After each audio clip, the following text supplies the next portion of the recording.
10 years of frustration. It's not a question of whether you can make money online. It's a question of what systems are you aware of that you can take advantage of to make money online. So we are not looking at individuals that are just doing the thing. We are just looking at a crop of people who are banded together, seeing themselves as a team that is making a transgenerational change.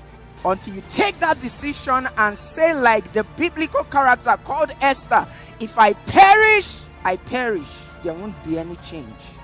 Most importantly, will you take action repeatedly? Because action is not enough. Taking repeated action is what creates results. The key is what? Focus. Please, ladies and gentlemen, That's right. with a standing ovation, we want to welcome into this hall, That's right. Mr. Yes. Kwame and Sam Harvard. Put your eyes together.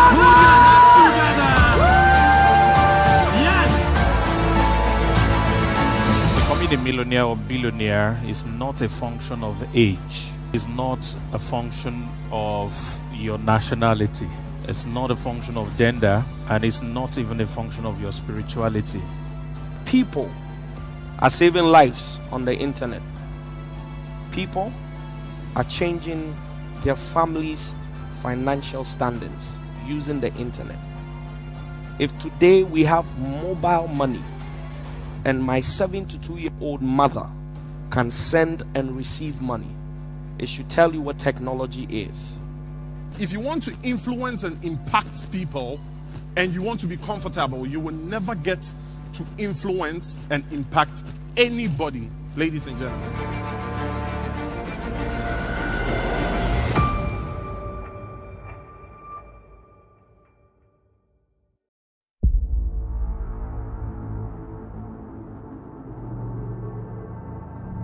Behind every desire you admire are requisite action that you need to take in order for that desire to transpire.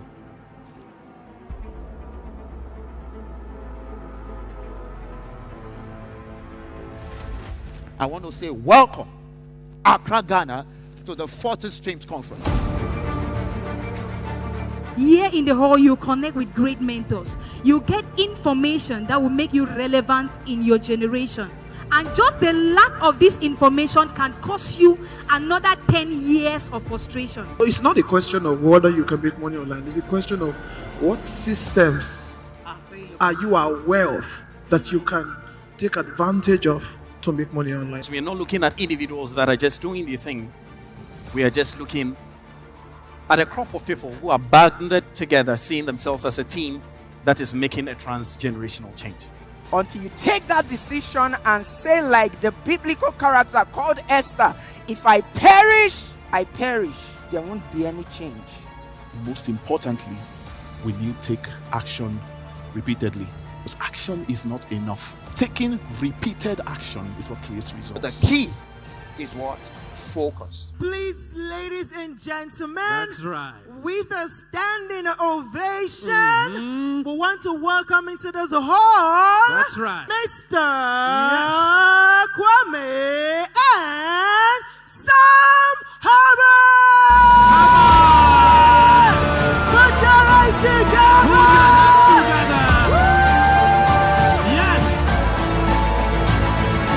Becoming a millionaire or billionaire is not a function of age. It's not a function of your nationality. It's not a function of gender, and it's not even a function of your spirituality. People are saving lives on the internet. People are changing their families' financial standings using the internet. If today we have mobile money and my 72-year-old mother can send and receive money, it should tell you what technology is. If you want to influence and impact people and you want to be comfortable, you will never get to influence and impact anybody, ladies and gentlemen. Every Sunday it's 5:30. We gather. All right.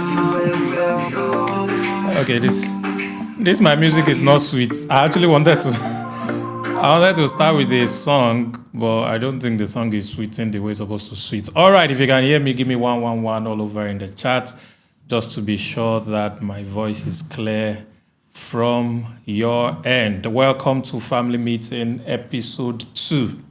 Should I be calling it episode or some other name? Okay, I think we'll just give it episode. It's cool. Started it already.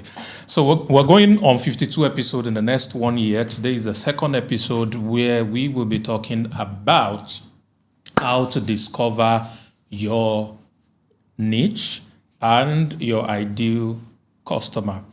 Now, it sounds cliche when you're talking about finding your niche. What niche should you focus on, or getting your ideal customer sorted? But the reality is the difference between the results you should be getting in business and the results you are getting that you do not like is because these two things are not yet clear.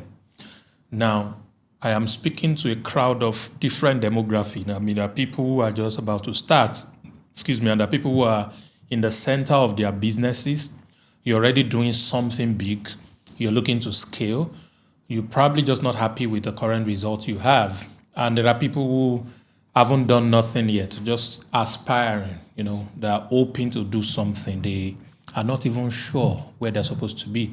And there is also this other demography who have done a lot of things already, but they are not fulfilled. So they are looking to change into something fulfilling, something they believe resonates with their person and who they are supposed to be. So either of these divide where you fall in. I'm not liking what this color looks like. It's kind of dull. Where's your lantern? Oh, I'm supposed to do something to this guy. Can you change it? Give me warm. Slightly warm on this. All right, let me see what it can give me. All right. What would you like to make? I'm not talking about you. Okay, so this is better. Now I feel a bit brighter. Awesome. So regardless of which of these demography you fall into, these things we're about to discuss today is the difference between the result you should be getting, which is the great result, and what you currently have, which is the one you are not happy with. So if we can find these two things, we can therefore build on it continuously. The Bible says if a man wants to build a house, not just a small house, but a tower like Burj Khalifa, and he doesn't sit down first before starting to build to count the cost of getting that tower standing and ask himself, will I have enough resources to finish this tower? If a man doesn't ask that question and goes into building that tower, and somehow he got to a point he could not finish it, people will mock him. Now, it's not just people that will mock him. Life will mock him. So you are at a point where life is mocking you right now. There are things you are supposed to get done that you could not do. Money-related problems or problems that money can solve. It is because you are doing something or you intend to do something that you did not count the costs if you'll be able to finish it. And what is the implication of this? It means when you're doing business, when you're building a career, if you do not lay the right foundation, you are going to be in trouble at the end of the day. And this is why we have to start from here.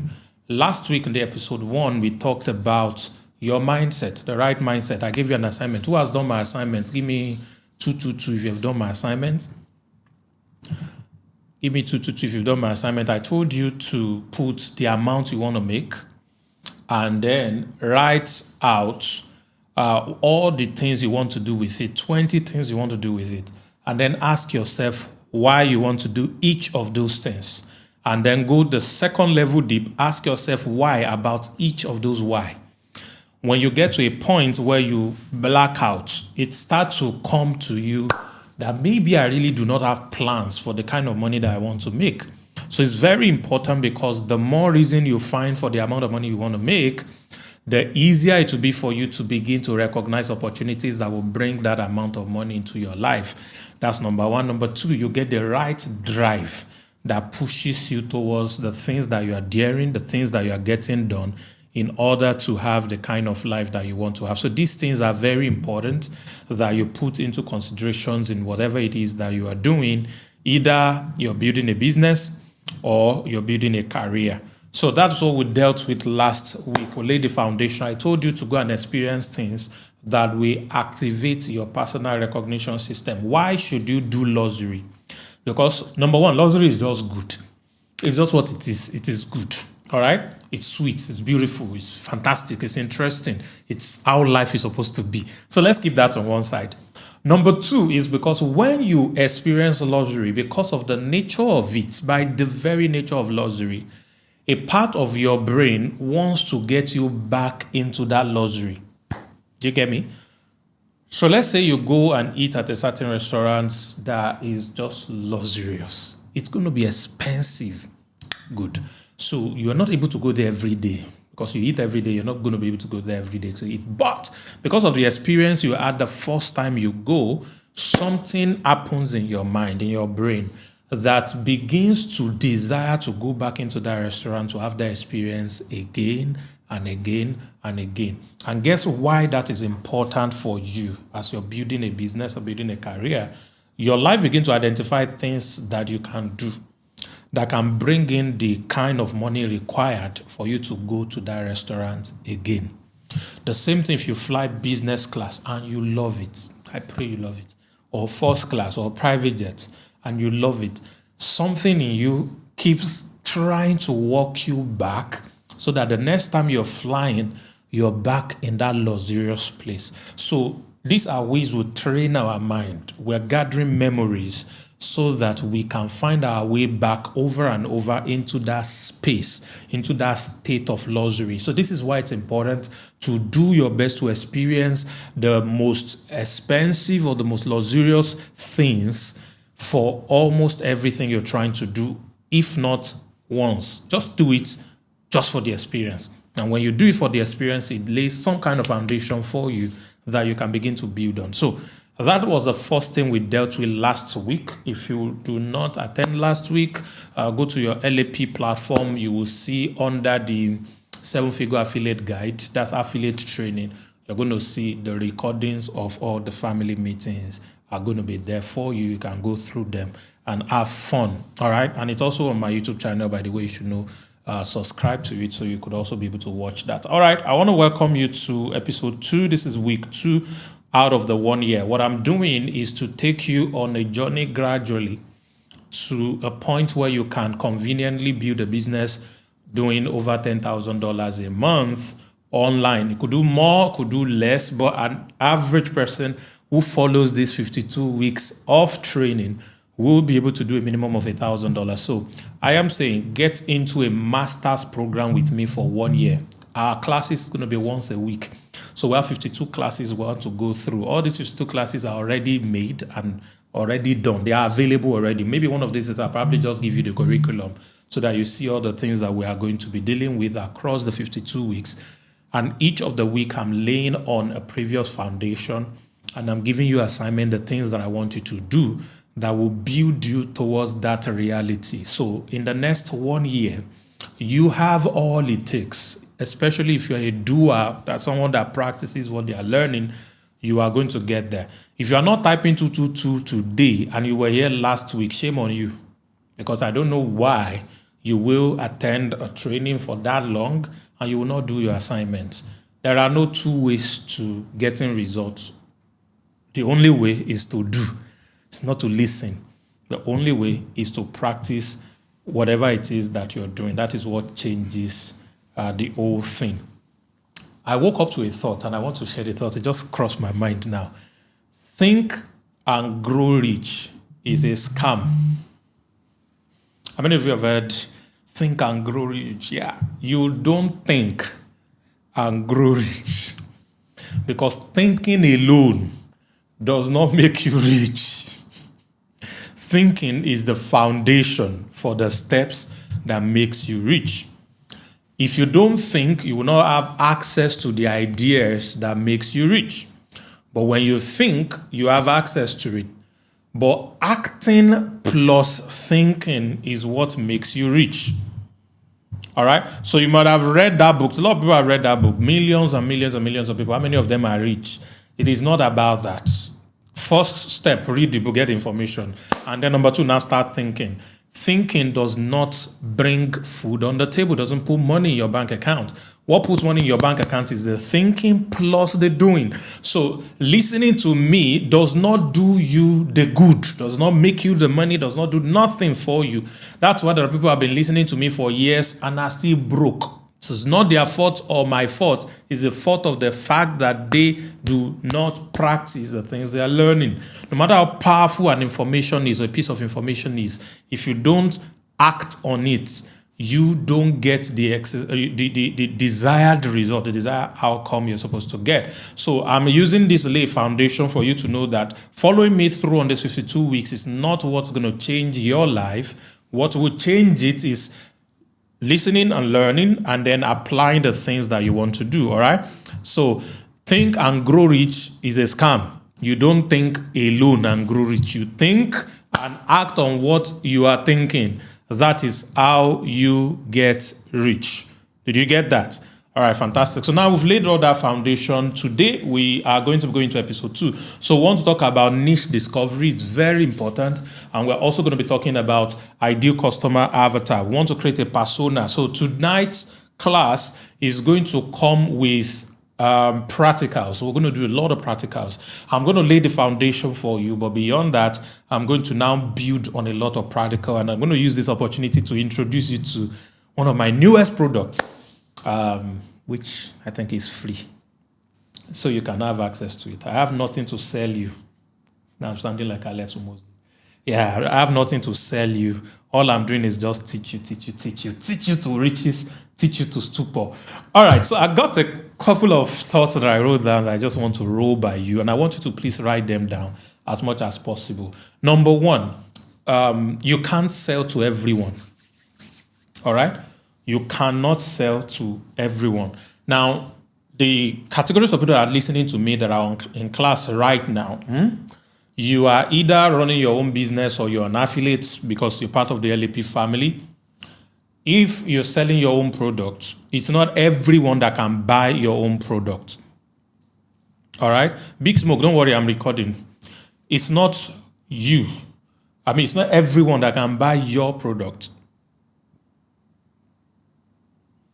If you are promoting an affiliate program, you cannot promote all products. Okay, so that's the first thing. Number two, you can't sell everything. So let's say you have one product you're selling. Number one, not everybody will buy that product. Not everybody needs that product. Number two, you can't also sell everything. Say, I can sell everything. Ooh, that's the problem with a lot of people. You're selling mouse, you're selling laptop, you're selling phone, I'm just mentioning things that I can see on my TV. You're selling food, you're selling all kinds of things. You can't do that. Even Amazon is not selling everything. It's selling a lot of things, but it's not selling everything. So you can't sell everything. And even the biggest of the retail stores that we have on earth today, I think is Amazon, probably is Walmart, they are not selling everything. And even all the things they are selling today, they didn't start out by selling all of those things. They evolved into it step by step as they grow bigger, have structure that can accommodate more things, and then they began to expand into all of those things. So you also cannot sell everything. This is why having a niche is very important, okay? So that's number two. Number three, you need to sell to a predefined kind of customer, a product that can cure their pain points. This is the solution to business transaction, value exchange. What I'm selling has to be specifically prepared for a unique kind of customer. And my product or service that I'm offering must solve something very important to that customer. Okay? So there is me, I have things that I want to sell, and there is a customer that needs to buy. Okay, let me say it this way. There is nobody, because you are a customer, I am a customer for one form of product or the other. None of us wake up every day and what we're thinking about is, I have to buy things today. buying. I need to spend money, I need to buy things. No. What most of us think about, or all of us think about, are the needs in our life. Oh, I need to eat today. So in order to eat, I might need to buy food stuff. I might need to buy cooked food. I need to go to this place today. In order to go to this place, I need fuel in my car, or I need to get a cab. You see where I'm going? So a need is what prompts us to buy. If you flip that over, it is the need in the lives of the people we're selling to that makes them buy from us, or whatever it is we're selling. Do you get it? So the journey did not start from my product that I want to sell. The journey starts from what need do people out there have that I can solve with my product. Did you get that? Please, if you understand what I just said, type product. So the journey did not start from my product. The journey starts from what need do they have out there that my products can solve. So that is the best way to start, which is the foundation of everything that we're talking about. So it's very important that we get that correct. Hence, which is the fourth thought that I wrote here, we need to have what we call a product-customer match. A product-customer match. It's very important. If there is a mismatch between the product and the customer we're trying to reach, there's going to be a lot of problem, because the customer doesn't need our product. We want the customer to buy our product because we want to make money. We want to sell. We have a dream. We have so many things we want to do. After we are able to sell our product, but nobody's going to buy our product because they don't need our product. The question is, that thing you're selling, who needs it? That thing that you want to sell, who needs it? If you're an affiliate and you're going to promote, let's say, digital courses, what is that course all about? Who really needs that course? Is there a connection between what the course offer and the need in the lives of these people? If I can get this connection secured, then I'm going to be very, very good. So putting all of this in mind, you need your own people. All right? You need to have a niche. There are about 3 different ways to talk about this niche thing. One way is to talk about it from personal branding point of view, which we're going to get into. The second way to talk about it is from affiliate point of view. And the third way to talk about it is from a business owner point of view. A business owner sometimes look at a need in the market, especially entrepreneur, and think to themselves, how can I create something that can solve these problems? Okay, I'm going to do this, I'm going to do that, so I'm being able to solve the problem for people. So they create the product, and then they introduce the product to the market, and the market buys the product, start to buy it. Another kind of entrepreneur say, I want to sell this product. Now I need to look for who needs to buy this product. And some of them, they create a product, and they said, the market is not buying my product because there's no demand. So I'm going to have to create a demand so that people can now begin to buy my product. So what do? Somebody made bottled water, and nobody was buying his bottled water because everybody was drinking from tap.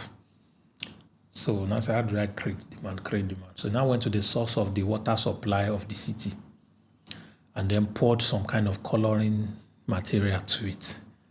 And the water that started coming out from people's tap was contaminated by color. It didn't look good anymore, so nobody could drink it. Everybody was afraid. All of a sudden, his bottled water started selling out because people no longer have what they were depending on that didn't make them pay attention to his product. That's unethical, but that is an example of creating a demand in a bad way. So it creates that demand, and then people begin to rush their product. So there are people like that. There are people who made weapons, and so that they will sell, they have to create a demand. And how would they create demand? 2 brothers. One brother slapped the second brother yesterday. And the one they slap is thinking, I'm going to slap my brother the next day. So the people who made weapon answer, why do you want to slap him? He won't respect you. See this weapon that we made. If you just use it, he will respect you. I said, I want this weapon because I want to show him that you can't just slap me like that and say, bring money, we'll give you. So he brought money. They now give him the weapon, he goes to use it. That is what happens if you make that a big scale. For example, there's a country in Africa, there are some people that used to rear animal. They rear the animal into people's farms and all of that. And somehow, they have been killing the farmers in that particular country, and those farmers are not able to fight back. They are crying to their government, our government save us, and then they are not able to save them. So they kept on attacking them, those goats people that are herding goats. They kept hurting them. Now, somebody has created a weapon. They will now go and meet those communities and say, you know what, don't wait for your government. Just gather some money. We have what you can use to harm yourself. So next time those goat people come, you just show them pepper. What do you think will happen? So those ones who pay, they get those weapons. The goat people show up. Now, before you hear it, they say they are doing civil war, they are doing this and that. So most of those news you hear, it's not because those two communities just hate each other and just want to finish each other. No. There was a little misunderstanding they could have solved until somebody introduced weapon, all right, which is a product that they made and they needed to sell. So they create demand for their product through unethical means, all right? And there are ways to also create demand for your product through ethical means. But the normal trajectory of business, the best one is to find a need and then create a product to meet the need. Not the other way around, not creating the product first and then looking for who to get it. So either way you find yourself, the demand is important for there to be a product customer match. All right, so that lays the foundation for what we want to do. So today we are going to be discovering your niche. Now, let me ask this question just to be sure that I'm talking to the right set of people. How many of you here know exactly what your niche is supposed to be? If you know your niche, please type for me in the comments niche.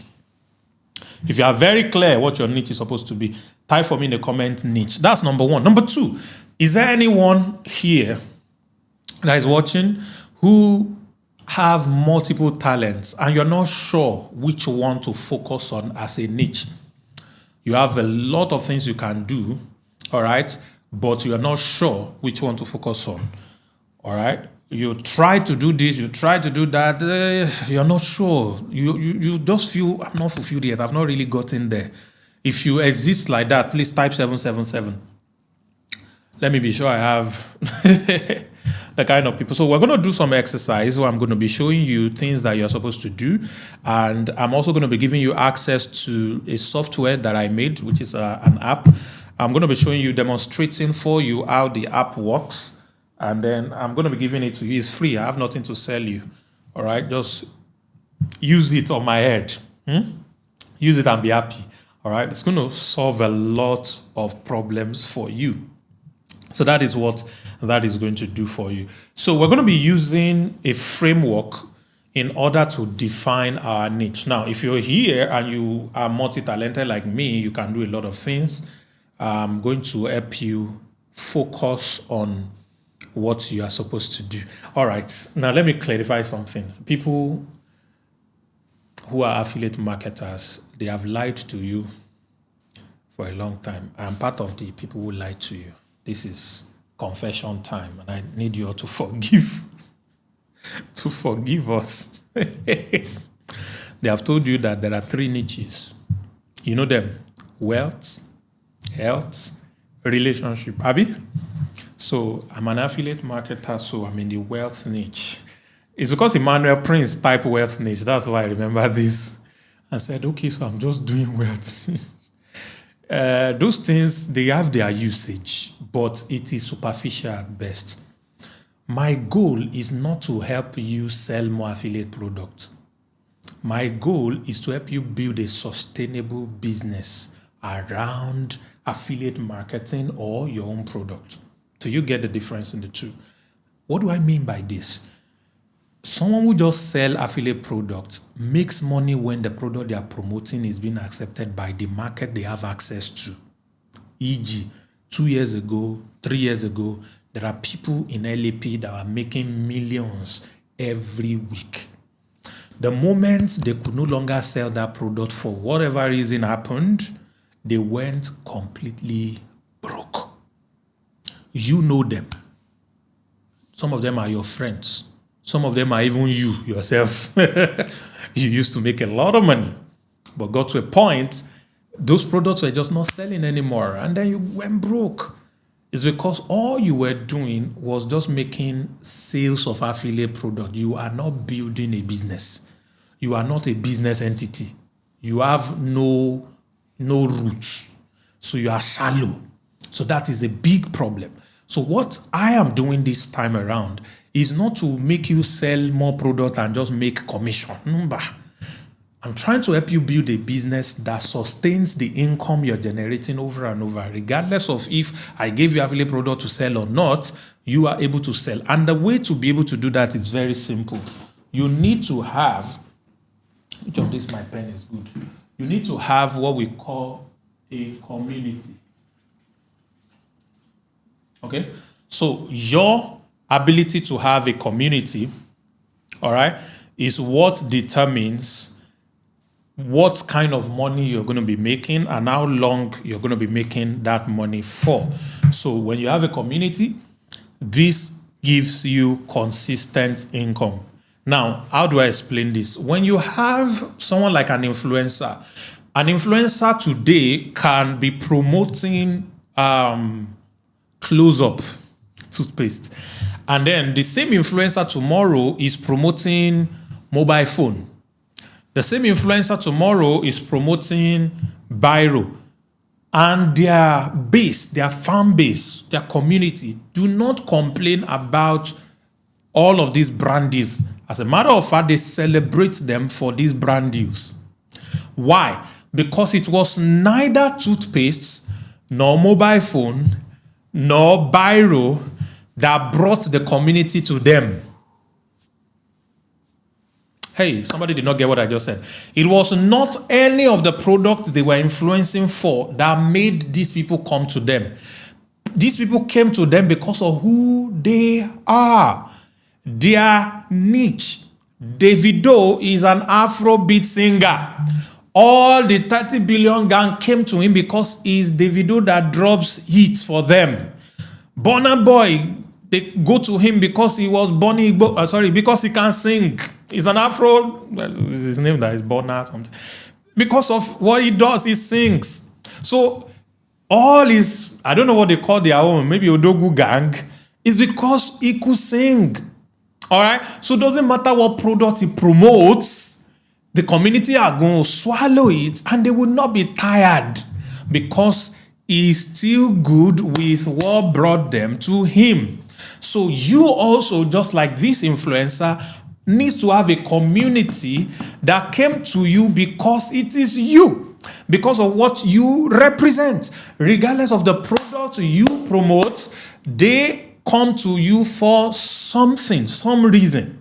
All right? That reason becomes the foundation. So if you start your own business tomorrow, they will follow you. If you're promoting someone's product tomorrow, they will follow you. Regardless of what it is, that is what brings them to you. Please, do you understand what I'm saying? Do you understand? All right, so that is the key thing. That is the most important thing. And this is why your niche is the most important factor that you need to get done. So we're going to be using a framework called the focus framework. All right, we're going to be using the focus framework. Now I'm going to break this down for you very easily, and I'm also going to be giving you examples and stuff that you need to follow. All right. Now there are a couple of questions we're going to ask. I'm going to give you an example. I'm going to take one or two volunteers from Zoom so that we're going to work on this together, and then we're going to take everything into the software so I can show you exactly how this works. Are we ready? So we have 5 steps here.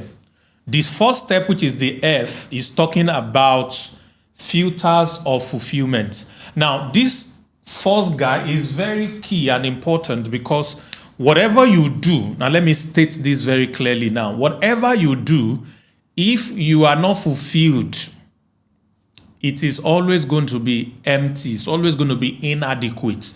It doesn't matter how much money you make. There has to be some level of fulfillment in whatever it is that you are doing. All right, it's very important. The O stands for opportunities in the market. So the fact that you are passionate about something, it gives you fulfillment. This F talks about your passion, by the way. All right, and people always say, is Dangote passionate about sugar? Do you think that is his passion? Sugar and cement might not be the guy's passion, but definitely it's his own O. He saw opportunities in the market, which means there's a demand for people. I mean, there's a demand for that thing from people who are willing to pay for it. So, number one, do I feel fulfilled? Does this satisfy me? Number two, are there people that can even pay for this thing? Are there opportunities in the market? I think I need to attend to Zoom. Are there even opportunities in the market? All right. So this is very important, which is the O. All right. And then number three, which is the C, is talking about credibility and competence. All right. This area or niche that I'm about to choose, do I have any form of credibility in it? Do I have some certifications? Have I done any training? Have I been able to help anybody get some kind of results? You know, what are the things that I've been able to do with this particular area or this niche that I'm trying to focus on?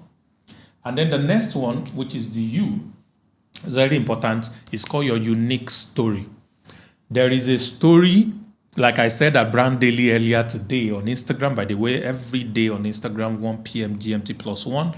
I'm always live on Instagram for about 15 minutes to drop something about branding. Okay, it's important. Your unique story. How did you get to where you are today? How did you become a graphic designer? How did you become a dancer? How did you become a doctor? How did you become whatever it is that you're trying to pursue? And of course, we have the last one, which is very important, is scalability and sustainability. Are you able to keep on doing that thing? Or is just something that will end immediately? So we are now going to go through each of these, and I'm going to give you a series of questions that I want you to answer for me. And then after that, I'm going to give you an example of an answer, because I actually prepared this very well. And then I'm now going to pick a random person, maybe 2 people from Zoom, and we're going to add into the software to do this together. Although we're not going to go through all of the questions on the software, they have compressed it a bit, but we're going to see how we can find it. Are you ready? So number 1, we are going back to filters of fulfillment. So these are the questions that I want you to ask yourself.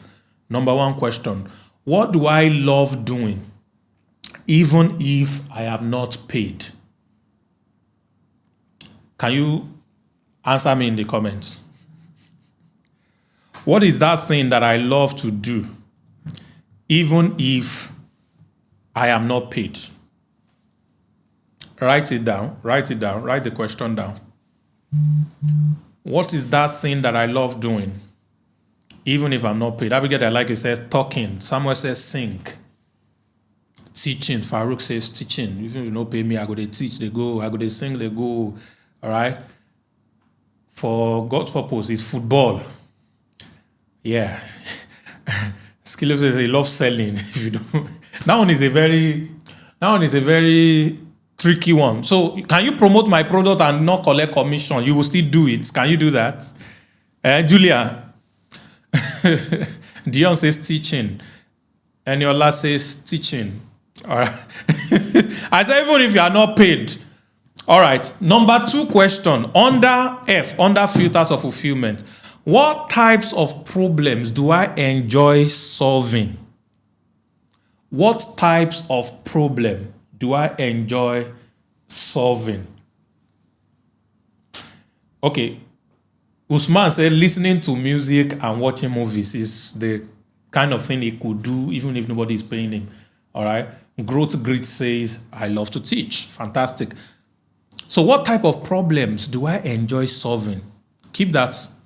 The next question is, which of my skills energizes me instead of draining me? Like, of all the things I can do, which of them do I not get tired of doing? if I start to do it like this, I don't get tired. I just continued and continue. Which of them? And the last question on that is very important. If I had to do one thing for the next 5 years without changing or doing something else, what would it be? If I have to do one thing continuously, I'm not doing anything else, what would it be?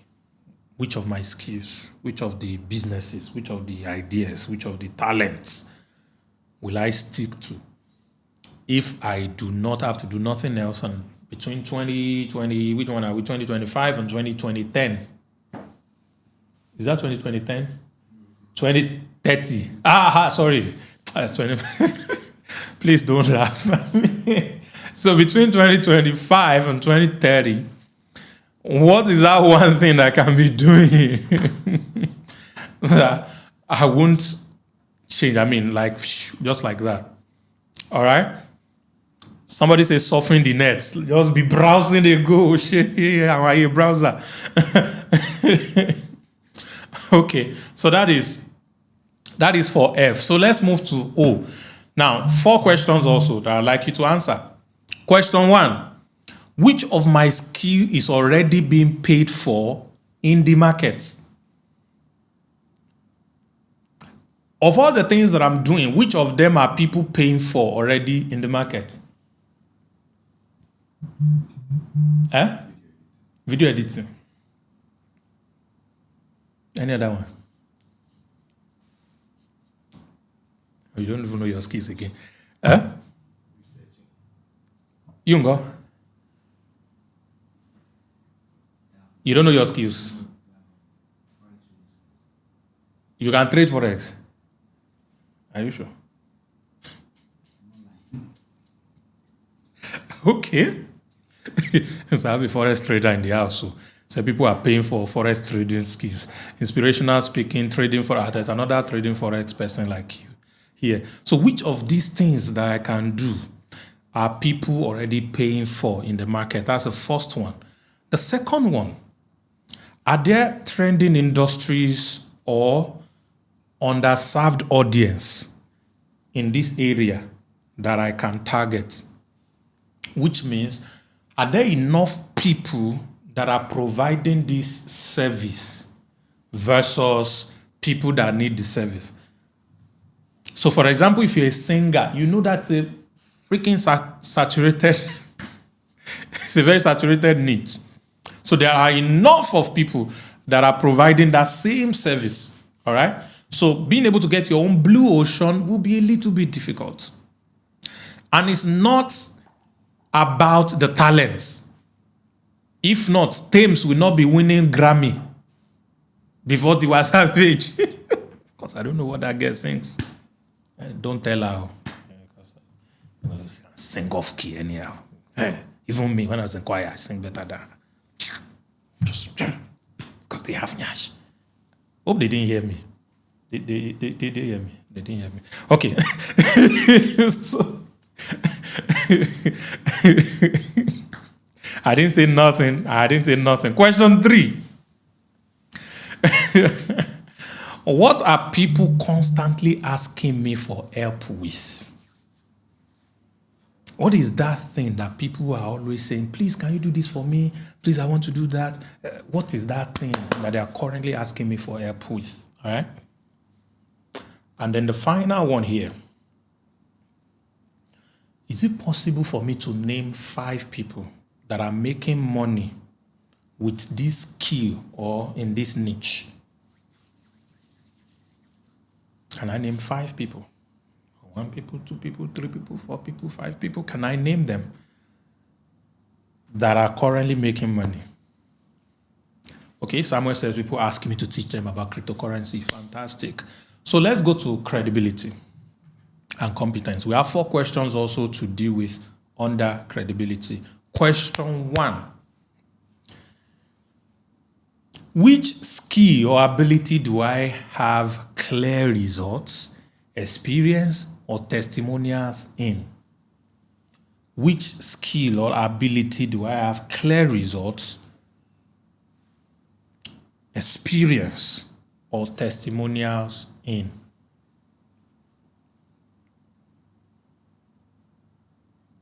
Number 2, where do I have the most confidence and knowledge? Where do I have the most confidence and knowledge? Where do I have the most confidence and knowledge? In what skill do my confidence is the highest and I know so much? Now, let me shock you. How many of you know that when I was 19, all right, I could not stand in front of maybe 10 people to speak or 5 people to speak. Anything that is formal, I couldn't do it. I can only speak with my friends that we see each other and go around every day. So we're gisting. I could tell stories to those people.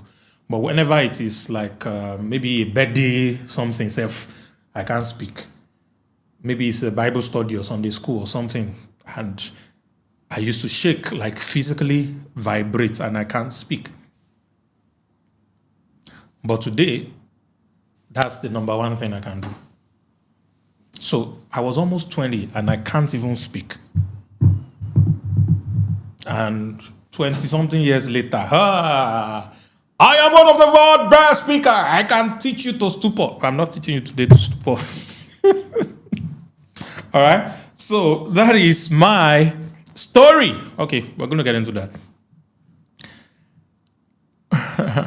Question 3, do I have any formal or informal training in this area? Any formal or informal training in this area? And the final question under C is, which of my abilities do others recognize or validate the most? What is it that people say you do too much? They complain you do too much. They use it to do you.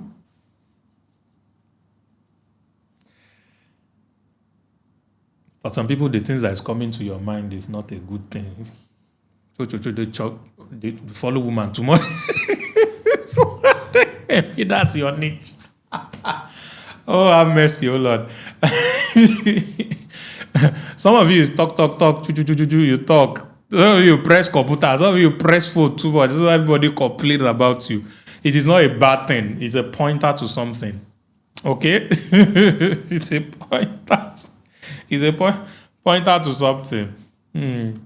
We used to have a friend back then. If, let's say we have 4 friends, and this guy is like the 5th person. When he's not with us, we're talking about business, expansion, making more money, the investment we could make. We're talking about other people that are gone ahead of us that are doing well. But the moment this guy enter this conversation, when he shows up like this, we start talking about women. He's a terrible influence. That's his niche. In 5 minutes, we're already talking about Nyash. Very terrible human being. Oh my goodness. All right. So that is the question under C. They said no sound again. What's going on? I have sound though. Philip, I think it's you. Please, if you can hear me, give me 111. Yes, thank you. There is sound now. Said there's sound. What happened to it? Why did you let it close? Let me unclose it for you. This is the beauty of doing live class. You can actually... you have left it for a long time. No wonder. All right, there's sound, so guys can hear me. Fantastic. So let's go to unique story. So question 1 under unique story. What's a personal experience I've had that could inspire or teach others? What personal experience have I had that could inspire or teach other people? In other words, what is your hero story? What is your hero story? All right, very important. Question 2. How does my background, culture, and journey makes me different in this field?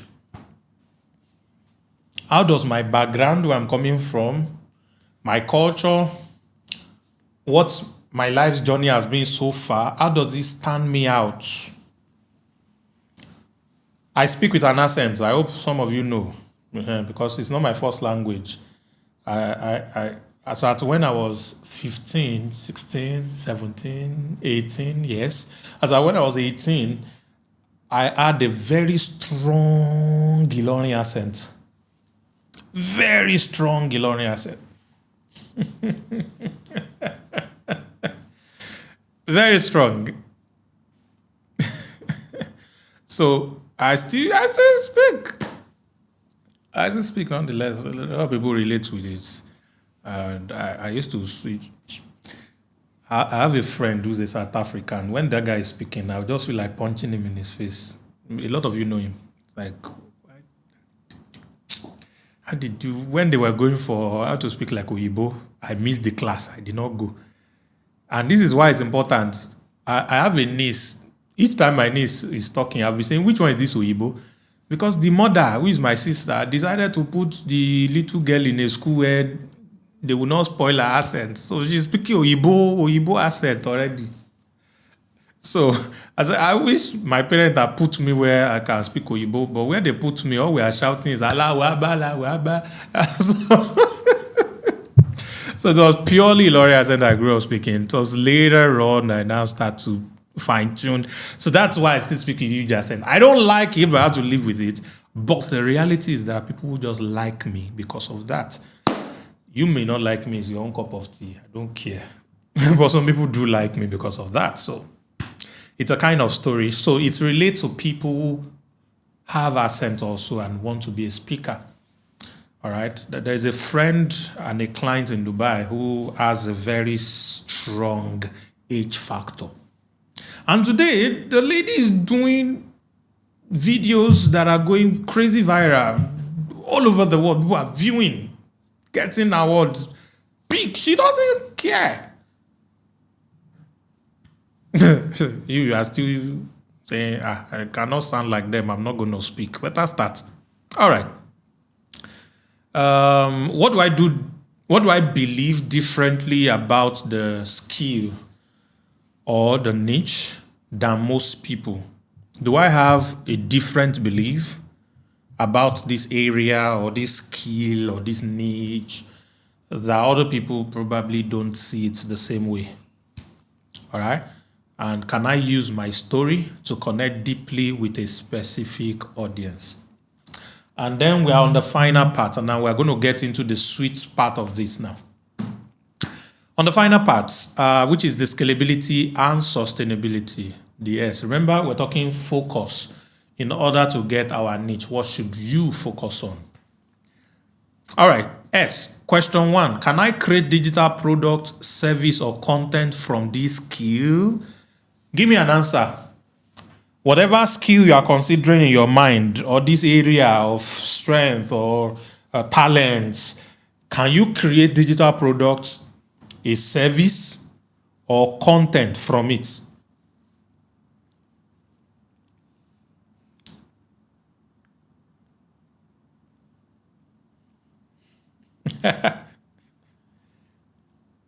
Can you do that? That's question 1. Question 2. Will I still enjoy doing this at scale or in different formats? Would I still enjoy doing this at scale? Like if I have to do it for a lot of people. So for example, you're a graphic designer, you design one flyer.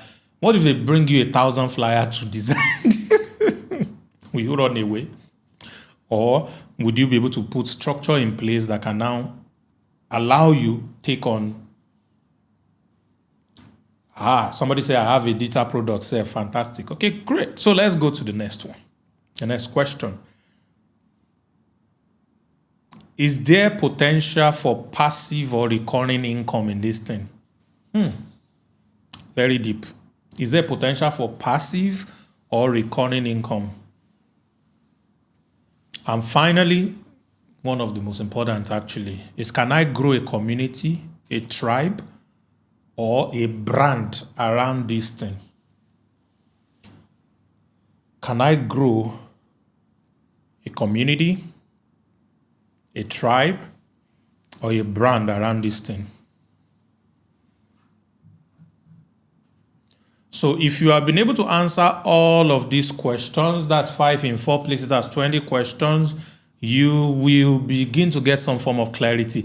But I've gone ahead of you to help you break it down and make it so simple and easy for you by developing an AI tool that will do all of this for you easily. All right. So I don't know my niche. I don't know what to focus on. That was a yesterday problem. Today is your lucky day, and we're going to rock it together in a jiffy. But before we go on into that, let's take a kind of an example. All right. So I'm going to pick an hypothetical. I picked an hypothetical example, and I'm going to run with that.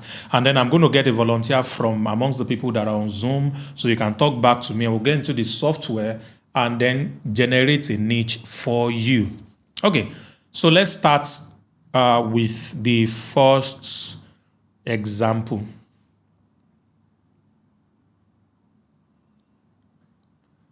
So the name of our example is Ada. So we're starting with the F, which is the filter of fulfillment. So we're asking Ada those questions, and then she's going to give us some answer. So question 1 that we're asking Ada is, what activity can I do for hours without feeling tired? What types of challenges or problems do I naturally enjoy solving? Which of my skills feel most rewarding for fun? What would I do for free if I didn't get money? And what do I feel deeply drawn to? So the things that Ada is good at are graphics design, public speaking, event planning, teaching, and writing. Ada is good at all of these things. So she discovered from the first step that she loves to teach ideas in creative ways. She feels fulfilled when helping other people express their idea visually. That's when you tell her this is what you want to do and she can help you design the logo, she enjoys it. All right, she enjoys public speaking and explaining concepts. So from this, we're able to deduce that our top 3 fulfilling skills are teaching, design, and public speaking. So we'll move to the second one, which is the opportunity in the market. We ask all the questions, and this is Ada's answer. People often ask her to design flyers and logo. These are the things that people ask her help for repeatedly. Number 2, she has 3 paid speaking gigs this year already. It's the 6th month or 7th month, and she has been able to speak at 3 different places that they paid her. Number 3, she sees others selling online courses on Canva and content creation. All right. And number 4, small business owner need branding help. All right. So what industry or target audience are actively spending on this? So the top marketable skills based on these are graphics design, teaching, Canva and branding, and public speaking. You are seeing that these things are beginning to align a little bit. And then we'll go to the credibility and competence. So after asking the questions, I'm jumping now because we're going to get into a real life practical right now. Now, Ada has designed over 30 clients, and she has their testimonials. Number 2, she has taught 100 students Canva in a free webinar. She once helped a business rebrand, and their engagement on Instagram tripled. All right. And she's not yet certified in speaking, but she's very confident about speaking. So strongest proof are in 2 areas: graphic design and Canva training. Public speaking, she doesn't have a great stuff, so we are dropping that for that part. So we'll go to you, which is unique story. What is our unique story? After asking all the question, she taught herself Canva while broke in the university and started freelancing on Instagram. That was her story. That's how she started doing designs on Canva. Number 2, she believes everyone can become their own designer without expensive software. That's what Canva practically does. And number 3, her uniqueness, she combines storytelling, brand identity, and emotional design. So her unique angle is teach storytelling-driven brand design using free tools like Canva. I'm going somewhere. And finally, scalability and sustainability. After asking those questions, Ada's answer is create a Canva for entrepreneurs digital course. So she can create a course called Canva for Entrepreneurs. It's a course. Number 2, she can sell template packs and host monthly workshop on YouTube. All right? She can build a community or DIY brand builder. What is DIY now? Do it yourself. Yeah, do it yourself brand builder. All right? So the scalable model are digital course, template, and coaching. So Ada's niche after all of this is to help non-designers build scroll-stopping brand visual using Canva and storytelling. So that is what niche she's in. All right? Our personal brand now has clarity. She knows what to focus on. She knows the market fit, the people she's trying to reach. She knows the scalability and then the personal flavor she's bringing to the market. So, having done all of this, let's now pick an example. I caught you. Let's pick an example. Who is ready? Who wants to volunteer on Zoom? Especially if you are confused, if you have plenty of skills and things you are good at and all. So you are going to be able to hear the person, and then you're also going to be able to see the stuff. I don't know. Do Zoom still have how to raise hand? Because somebody did clapping. That's not how to raise hand, so I can't even see who the person is. Anyone? I'm not using you, Casey. I'm actually trying to avoid using you. You are close to me, so let me not use you. So let's see. You can still keep your hand up. If I find someone else, I will use the person. If not, all right. So I have a big smoke. Let me see if I can hear. Big smoke has dropped. Oh. Okay, let me use Dion. Dion, you seem to have it figured out. But let's still use you. What's going on now? Dion, hi. Good evening, sir. I can hear you. Okay, fantastic. So I can hear you as well. So I'm going to be going into my app, and we are going to do your niche together. Okay, with this, I'm going to need to make it like this so that you all can see. And okay, so let me log in. Which of these would I use? Let's use this. Accounts and login. So I built this app. Nobody's saying you again. I built this app so that we'll be able to get these things done easily. Do I have... Okay, this is not... So this is what it's supposed to look like.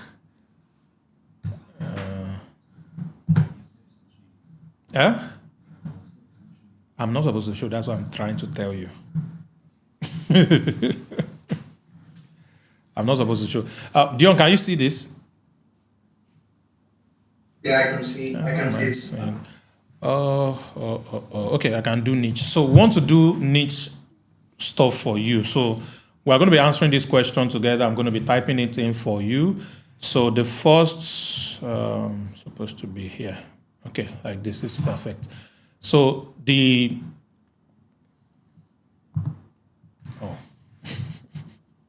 okay. So the first question, there are about 6 questions that we're going to answer together. So what are the skills, passion, or talent you have? Give them to me. Let me type. All right, I like copywriting.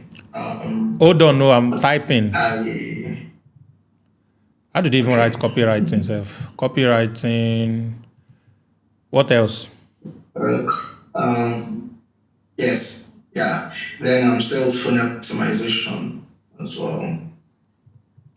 Build sales funnel.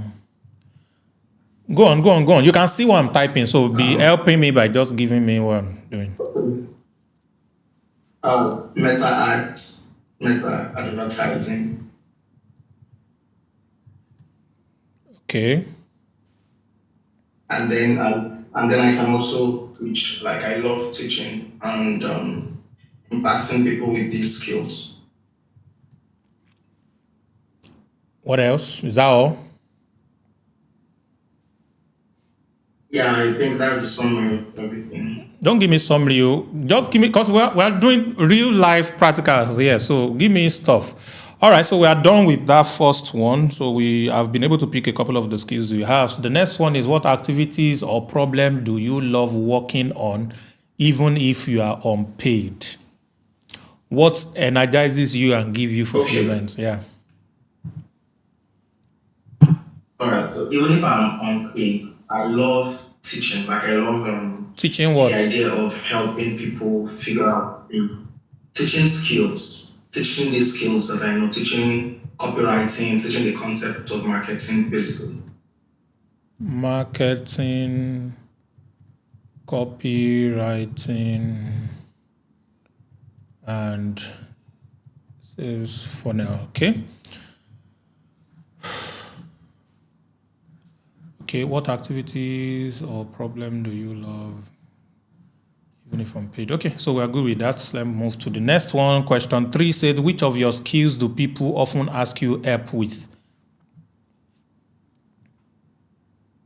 Copywriting, mostly. Yes, copywriting. Copywriting. Is this how to spell copywriting? 1 T. Hey, why did you leave me like that? I told people I had third class from school. You people did not know that I did not know English. Because I'm here teaching you, think I know book. Sorry, now we have fed the AI with a lot of it as well. So copywriting is it, pa? Okay, good.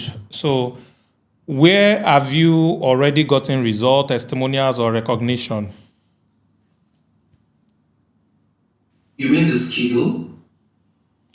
Yes, in which of the skills that you've outlined earlier? Can you hear me?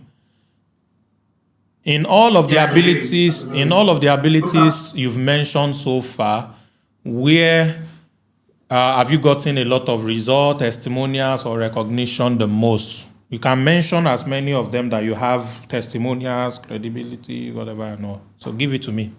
Okay. I've gotten in all. But basically, like the ones I've gotten the most are in copywriting, in meta ads, and sales funnel optimization.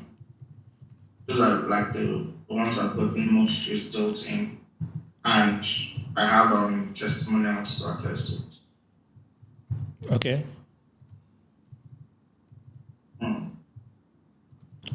Optimization. Okay, so we are good on this. We'll go to question number 5. We have one more to go. What's your unique story or background? Based on all I've explained to you so far, what do you think is your grass to grace or hero story? How did you get here? All right. Well, my hero story is I used to be a teacher. I used to be a room teacher. Okay. And what I did, I came across your training online. I remember I used part of my salary, and I borrowed some money from a couple of people to join the platform. I said then, from the things I learned from the platform, I decided to learn the skills individually. Like apart from the overview of the knowledge I started, buying different courses to learn the skills individually. And I kept practicing, and honing the skills, mastering it, and stuff like that. And that's how I grew, right? And then at some point, I also started teaching people. Then I haven't even gotten any results. I just, teach people, talk about what I know and stuff like that until I landed my very first writing gig. That was when it began to make sense to me that, okay, this thing actually can pay you and stuff like that. Yeah. Okay. So I've tried my best to type something that sounds like your story.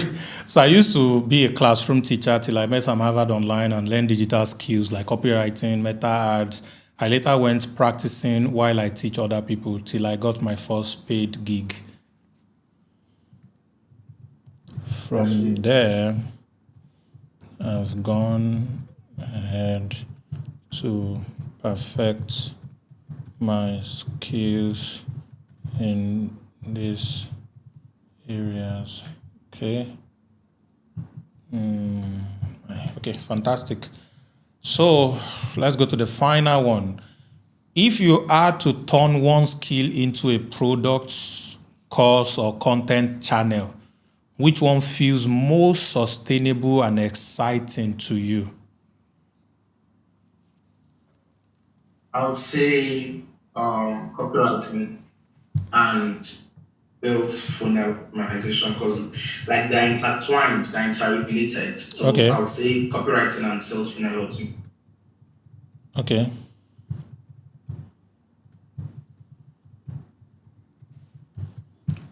Okay. Are you ready for the moment of truth? Okay, discover your niche. Please don't fail me. Please walk. Oh, I'm doing knife demo here. Ladies and gentlemen, we're about to get Dion. Bang, bang. So your niche, your recommended niche should be copywriting and sales funnel coaching for aspiring marketers. Do you get?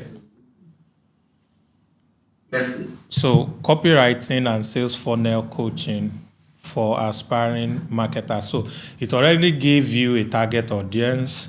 It limits what you're doing to copywriting and sales funnel, and then it puts coaching there. So these are your focus points. All right. You find deep satisfaction in teaching others about marketing and sales strategies. You enjoy sharing your expertise in copywriting and funnel building, which brings them fulfillment even when you are unpaid, which brings you fulfillment even when you are unpaid. The opportunities, there's a significant market demand for effective copywriting and sales funnel, especially among small businesses and entrepreneurs. All right. Many individuals struggle with these skills and seek guidance to enhance their marketing efforts. For credibility, it said you have a strong track record in copywriting, meta ads, and sales funnel optimization, evidenced by testimonials of successful projects. Your experience transitioning from a classroom teacher to a digital marketer adds to your credence and uniqueness. Your journey from traditional teaching to mastering digital marketing skills create a relatable and inspiring narrative. This unique background allows you to connect with clients who are also seeking to transition into the digital space. And scalability, the niche has a high potential for scalability through online courses, coaching sessions, digital products focused on copywriting and funnel strategy as demand grows. All right. Now, finally, why is this niche perfect for you? This niche effectively combines your passion for teaching and proven skills in copywriting and sales funnel. It meets a clear market need while leveraging your unique background, providing a strong foundation for a personal brand. So it means you build your personal brand around this. As you build credibility and expand your offerings, this niche can evolve into a comprehensive coaching business, helping others succeed in a thriving digital landscape. So congratulations, Dion. We have this. Now, this tool that I'm showing you can actually go further to help you build a content strategy. But that's not what we are doing today. We're going to deal with that later on. So you can go further, and this can build a content strategy for you going forward. Okay? So, so thank you, Dion. How many of us enjoy that? Do I have another volunteer? I need somebody that is probably tilting towards physical product stuff that I can work with, that I can do this for again. So that is how to get your niche.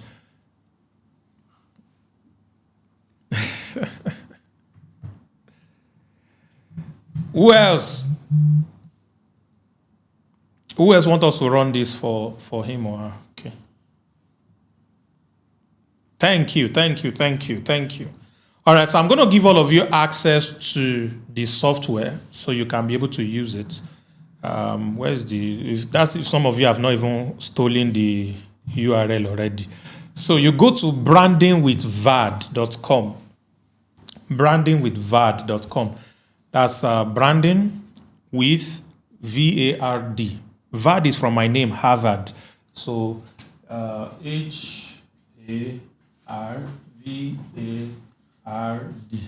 So we sort of I'm not visible. So we sort of just remove the VAD from the Harvard. So that is the name. So branding with VAD is the thing. So there are a lot of things that you can do with the software. So let me just use the opportunity to show you a little bit around on the software. We have the dashboard here. It's still being worked on anyway, but the dashboard is pretty direct. So the first thing you can do with this is your mission statements. All right. So you want to generate your mission statements. It will help you generate your mission statements using a simple framework of I help X to do Y for Z. We're going to get into mission statement generation later on, but definitely not today. All right. So to do mission statements pretty direct, you're going to go through a series of questions. There are 12 questions under that one. What skill or knowledge or expertise do you have that others find valuable? You put it there, and then it's going to get you a beautiful mission statement when you're done. And then the niche discovery is what we just worked on using the focus framework. So you'll also be able to do that. And then the third one, which is very interesting, is social media bio. So you want all social media bio done for you. You have to first do your mission statement first before you can do this. So you're going to be able to do that. And then let me log out of this account and log into a different account. So I'll be able to show you what that looks like, because I've already done mission statement for one. All right, so I'm inside a different one. So this is social media bio. So it's going to give you a list of all of the mission statement that you have done. So this is one mission statement that I did. I was just testing this out. I empower aspiring experts to build a thriving online presence without the fear of judgment or failure. So if I use this, it's now going to give me Twitter, LinkedIn, Instagram, TikTok, Facebook, and YouTube. So for my Instagram, it has a framework that is using. The first line is going to be what I do plus who I serve and how I help. And then my niche accomplishments, some of my interests or unique traits, and then a call to action. So if you click on this to generate, it's going to generate an Instagram bio that will be within 150 character for me. Ladies and gentlemen, it has given me two options. All right. It didn't write everything out here, actually. So it said, guiding future experts to shine online. No fear, just growth. Helped 200 plus clients reach industry leader status. Coffee fuel brainstorming addicts. That's just something about. So I have another one, empowering you to rock your brand confidently, zero jitters. Launch 50 plus personal brands from scratch. Karaoke champion after 8 p.m. Ready to. So this is like call to action thing. So that's the second one. So we can go to YouTube and eat it. It's going to give me YouTube stuff as well. That's my YouTube description, which is up to 1,000 character. So see, it recognizes my name already. Welcome, I'm Samava, the passionate brand professional on a mission to empower aspiring experts and entrepreneurs to build influential personal brand, thriving online presence, I'm thriving online presence, free You want to read story. He gave me about 3 or 4. This one is plenty. He gave me about 4 options. Abi? Is it 3 options? Yeah, 3 options that can work with. Let's go to LinkedIn. So it can generate for LinkedIn also.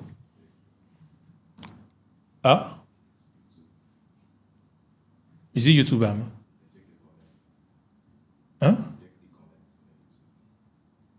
Connect. Which one is Connect? Oh, comment on YouTube. What does it say?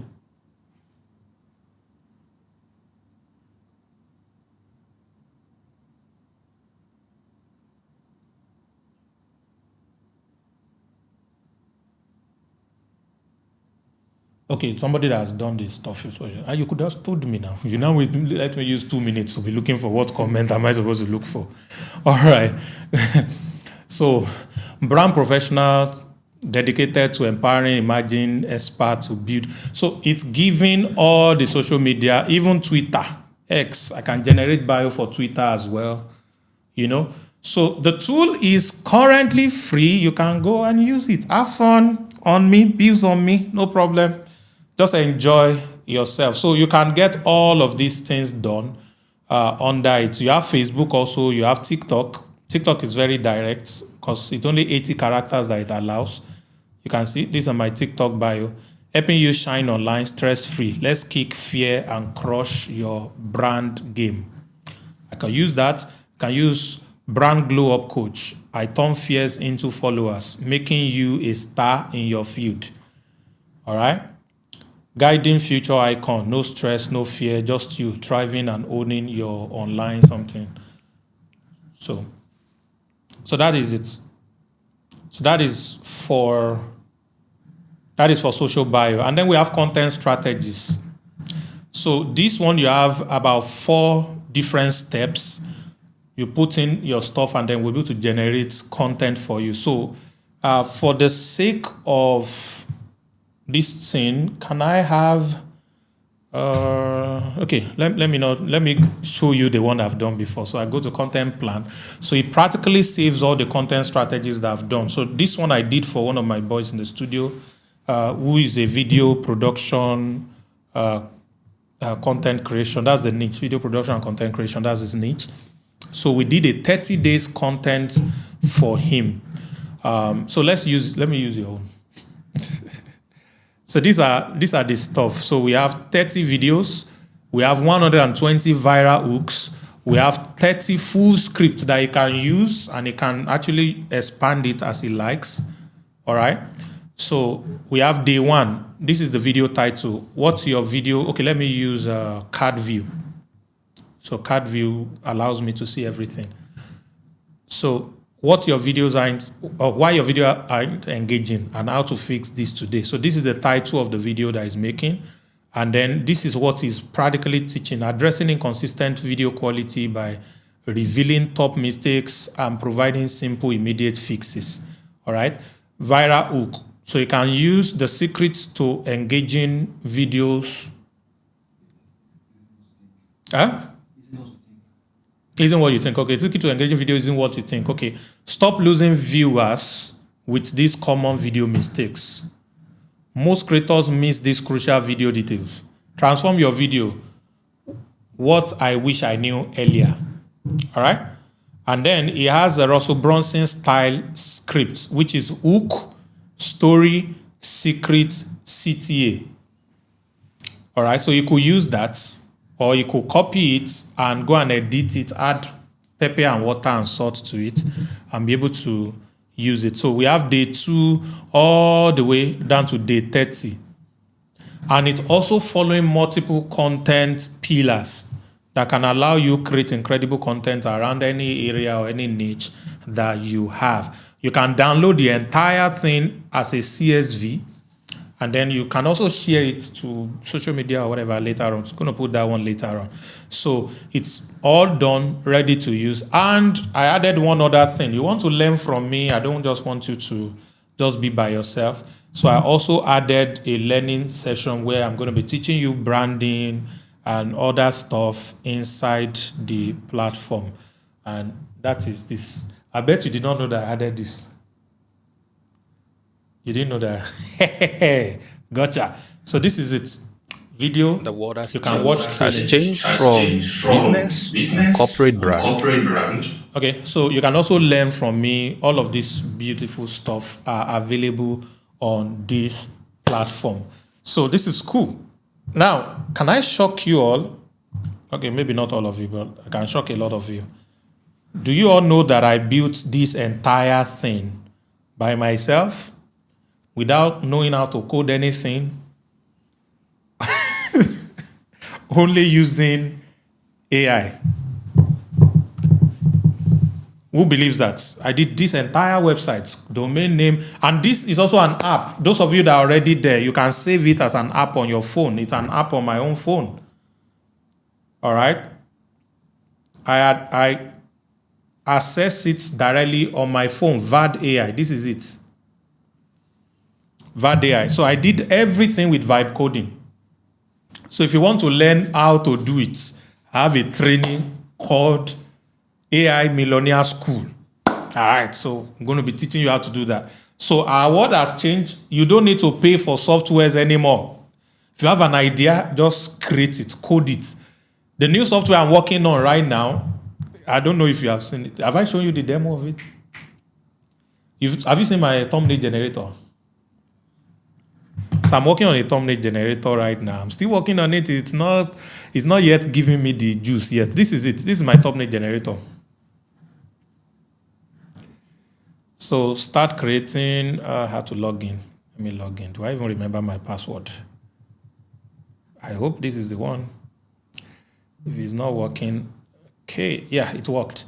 So I have a thumbnail generator, so I can put a man carrying a dog. Talk. Don't worry, anybody can. It's not a URL that can be visited. Don't worry.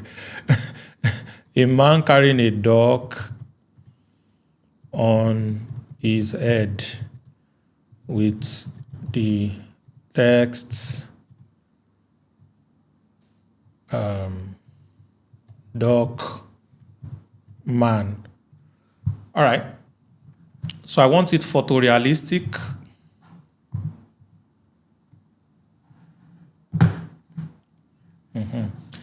So if I click on create thumbnail, it's going to work and create a nonsense thumbnail for me, but it's still coming up. Can you see it? Yeah, thumbnail creator. Who likes this? Who likes this? So I can download it and do some interesting stuff. I don't want to do the face swap because he will laugh at me. He's not ready yet. I'm still fighting that one.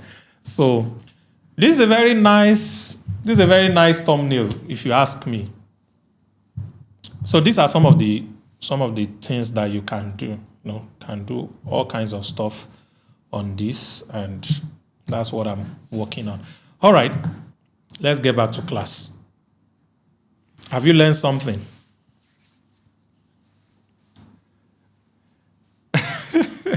Have you learned something? Now, let me ask you a question. If I were to sell branding with VAD, how much would you be willing to pay for that kind of tool? Do you know I can do subscription, maybe $5 per month, and you'll be able to use it, or you can even pay for the number of generations you can do and be able to generate mission statements, social media bio. You can be doing social media bio for people and be charging them. Use the tool, just plug in a thing or two about what they do, and poof, it will do the whole work for them. And I can be charging $5 for it and be doing free training tutorial on YouTube for it, and people go and get a free trial and then they pay. And I can be doing between $5,000 to $50,000 a month selling this tool all over. There are multiple things I'm going to put anyways. Like I'm going to be adding mission statement. Brand manual generator. That's one of the biggest output documents when it comes to branding. I'm going to be adding it to it. And the good thing is I'm giving it for free for now. I don't know, maybe tomorrow something will touch me and I will put a paid word. But for now, I'm not selling it. It's free for all my students. All my students. It's a fantastic lead magnet. So you want to have an elevator pitch, which is your mission statement. Those of you who have access to it, go and do your mission statement and type it for me. while we are still in class. It's phenomenal. It will blow your mind. It's going to do a whole lot of things for people. And then, so that's what.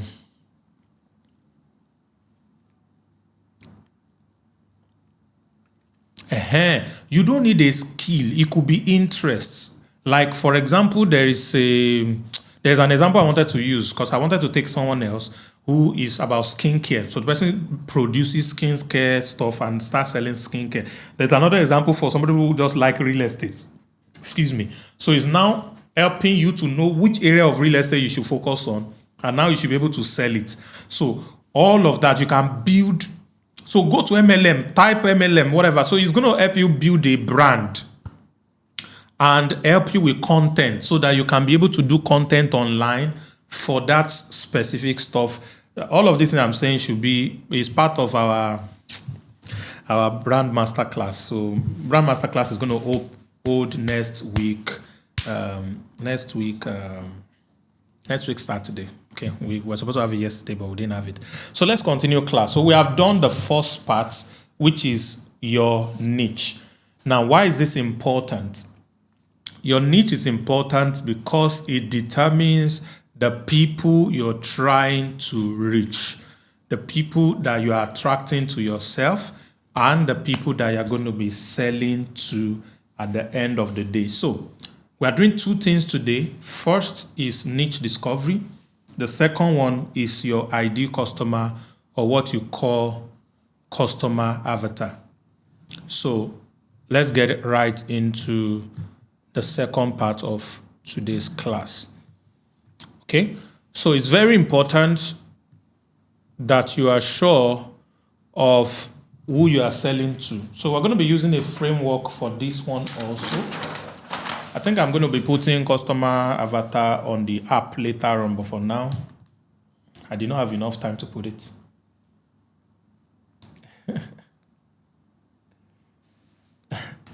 All right.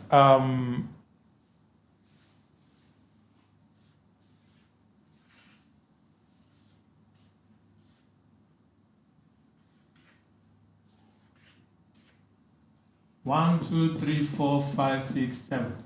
So we have 7. We have 7 different frameworks. So I want you to write this down. Number 1, the P stands for pain points.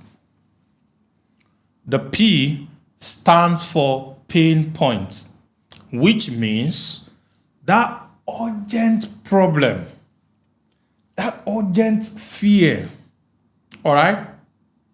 That serious frustration that the people you're trying to reach are facing. One day, I was traveling into Abuja by road, went to what would be Nasarawa, I think it was Kefi. And I was well dressed. I wore one of the finest clothes. The convoy we're in was balm, everything was sweet. And we couldn't wait to get to where we were headed for in Abuja, which was home, the hotel we're staying at the time. And everything was just cool. And all of a sudden, I got pressed. I needed to pee. So I started telling myself, we're almost there. We're almost there.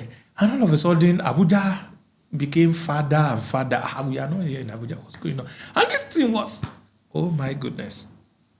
So by the time we got to that Maraba, whatever, Nyanya side, there was traffic. Hey, whoa. I was busy looking for bank or eatery. So I'll just tell the driver, pull over, come on, I need to go. So we couldn't find a place. I was holding myself. People were talking to me. Like this. Nothing else made sense. I just needed to. So moment we passed that Nyanya bridge like this, those of you who know Abuja, I just shouted at the guy, back!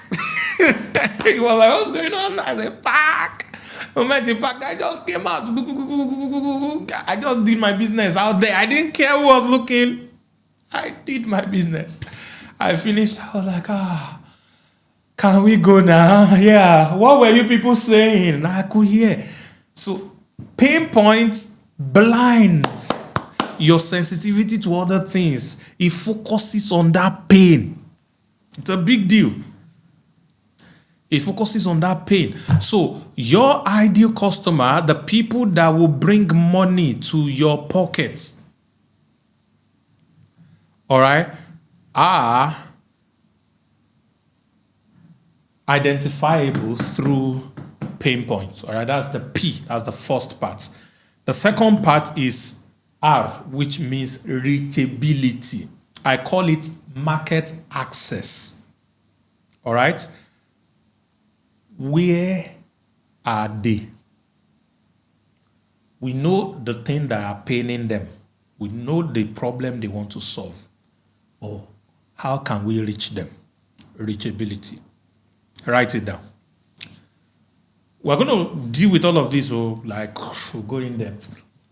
But I just want to define the framework for you. So we're using profile framework.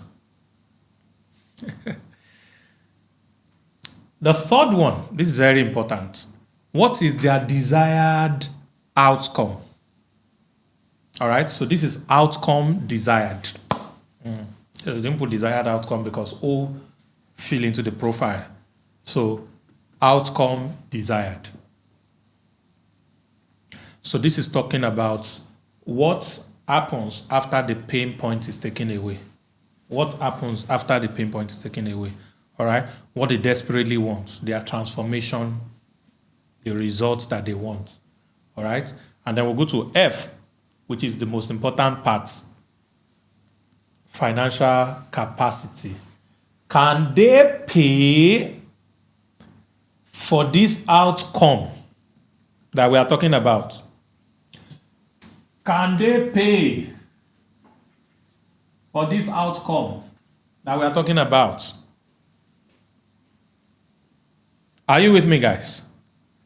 Can they pay for this outcome that we're talking about? So it's very important. And then that moves us to the next one, which is I. Identity markers. This is where we're talking about their demography. Are they male? Are they female? Are they all the other ones that they are doing in those Oyibo land? All right. Are they young people? Are they old people? How old are they? What age bracket do they fall on? What physical location do they live at? You know, that's demography generally. Identity markers. And then we have the L, which is lifestyle and values. Back then when you used to do Facebook ads, it asks you about interest. What are the general things that defines their daily living? What is their daily routine like? What do they enjoy? What are their habits? What are the interests they have? What are the things they like to do? All right? You want to know that. And then finally, their emotional triggers. What motivates them to move or what motivates them to stay back? All right? What stories move them? Emotional triggers, very important. All right? If I am trying to sell to Anambra men, Igbo Anambra men, they are uniquely rich. They have access to a lot of money. The emotional trigger of a typical Anambra rich man or Anambra man is ego. Ego. If you know them, tell me, confirm if I'm correct. If I'm trying to sell you an expensive nonsense, for example, and you are a Nigerian man from Anambra State, you're a billionaire, and I want you to buy, all I need to tell you is something that appeals to your ego. And it won't matter how much I'm trying to charge. They will always buy. So a typical Anambra rich Igbo man wants to have the most beautiful wife. That's where this Achalugo, I'm going to marry you, came from. So I hope you know. So that's their thing. All right. And if you tell them that if you have this, no one else has it too, you'll be the only one or the first person to have it in Nigeria or amongst your kingsmen or whatever. It doesn't matter how much you are selling it anymore. He's going to pay. All right. So understanding the emotional triggers of your target audience is very key to your ability to succeed. Now, let's break it down further. We're going to look at some of the questions that you should ask under each of these framework. Okay? So the pain point is very important. Before I go into the questions, I just want to tie it together. So this identity marker of the people that I'm trying to reach or I'm trying to sell to, I'm still good. All right? This is what determines the product that I'm making. This is what they will get out of the product that I'm making, all right, which is their outcome, desired outcome, all right? This is what determines if I'm supposed to sell to them or not. So what are their pain points? All right, can I even assess them? How accessible are they? Are they reachable? What am I doing for them? All right. Can they pay for what I am trying to do? Who are they? All right. I need to know. What do they do? And how can I get them to do what I want? Okay. So those are the key things. So let's get into some of the questions that you need to ask when you are trying to define your target audience. So this is going to help you find what we call an audience persona or a buyer persona, a buyer persona, which is one person. And once you know this one person, it will influence your content. So you're making content for this one person. All right? It will influence your product or affiliate products. So you will only be looking for affiliate products that serves this one person. So your marketing will be targeted, laser focused. There is no mixing word or something. You are very clear as to who you're trying to get. All right? So it will influence that. It will also influence your price. It will also influence your price, which is very important. And your price is what helps you get to the target amount you want to make.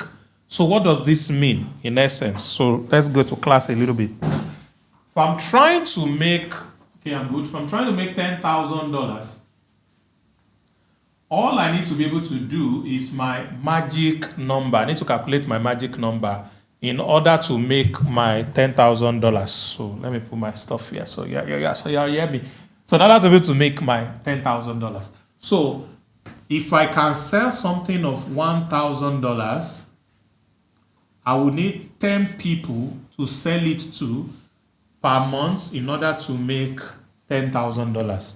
So how will I know how much I'm supposed to charge price when I know my ideal avatar, who exactly I am trying to talk to? I usually say your money is in people's pockets. You need to create a product or a service and exchange it with them for your money that is in their pockets. Okay? So this pocket we're talking about is this one person. So you have to think about one person. It could be 3, 4, 5. It could be 1 million people that fit the description of this one person. So moment you are clear with this one person, you will now know how many people fit into this persona that you can reach. And moment you know how many people fit into this persona that you can reach, it will influence the price. If the people are fewer and the pain point is big, and the outcome is so desired, you can charge huge amounts like $1,000. So I want to ask you a question. If you're doing a business that is making $5,000 in sales, and I can come up with a strategy for your business that can move your $5,000 in sales to $15,000 in sales after a 6 months of implementation, would you be willing to pay me $1,000 for us to work your business from 5,000 in sales to 15,000 in sales?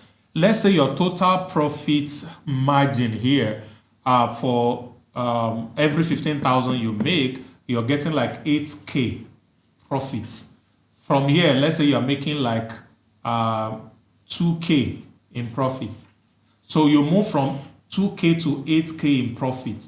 Can you sacrifice 1K from here so that you're left with 7K? You retain the knowledge so you can continue making your 8K, and you pay me off only one off. How many of you will pay that price? How many of you will pay that price? Fantastic. So, my target audience are earning $5,000 currently. $5,000 is not enough for them because they want to expand their income. That becomes the pain point. All right? That becomes the pain point. Most of them are active on Instagram and LinkedIn, so they are pretty reachable to me. Their desired outcome is increase in revenue. I'm thinking $15,000. All right? So this is times 3 of what they were making before. Huge promise is great. From their profit, they were making $2,000 profit. Now they are making $8,000. Now they would like to make $8,000 profit. So that is 4 times their initial profit. The margin is now getting bigger. Okay? Can they pay me? Answer me, please, in the comments. Can they pay me? Can they pay me? This persona that I'm trying to build, can they pay me? Am I the one missing the comments? Can they afford me at $1,000? Fantastic. They're already making 5,000. They have 2,000. So they are sacrificing half of their profits to pay me for a 6 months of implementation. In these 6 months, they are going to be implementing whatever I'm showing them that can now boost their income into 15K from 5K they are currently doing. So that's exactly what we are talking about with this. So once you are sure and clear about the persona you are looking for, it will influence the kind of content you are making, because now you will be talking to their pain points. Now, on Brand with VAD, when you are creating your content, the data we fed the AI with is creating your content based on pain points. What exactly are they going through that is a problem? So you are solving the problem for them in your 1 minute video, in your 30-second video. One pain point, one problem, one solution. In your 30-minute video, you put a viral hook on top. When people start to see that your video is giving them an insight that they can apply to solve a pain point or a problem immediately, they automatically attach themselves to you. All right? They begin to follow you. And from there, there is now a promise of, oh, we can do this better. There is something you can do better. Or I'm recommending something. I'll give you a very beautiful example. Today, I was talking to you about creating a niche. A lot of you are multi-talented. You don't know what exactly to focus on. And after I taught you, I showed you the framework and all of that, I now introduce you to Brand with Harvard. I know that tonight, if I sold that brand with Harvard for $10, I'm going to get at least 50% of you buy it. If I put it on 14 days trial or 30 days trial, I'm going to get 98% of you will sign up for the trial. Do you get it? And you won't even know that I'm selling it to you. Why? Because the way I would have tied it is after I did that exercise with Dion, I'll say, you can go and register on this app. It will help you to do everything.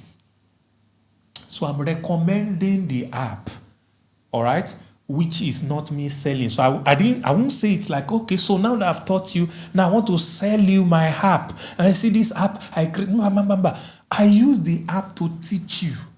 And then I simply recommended it.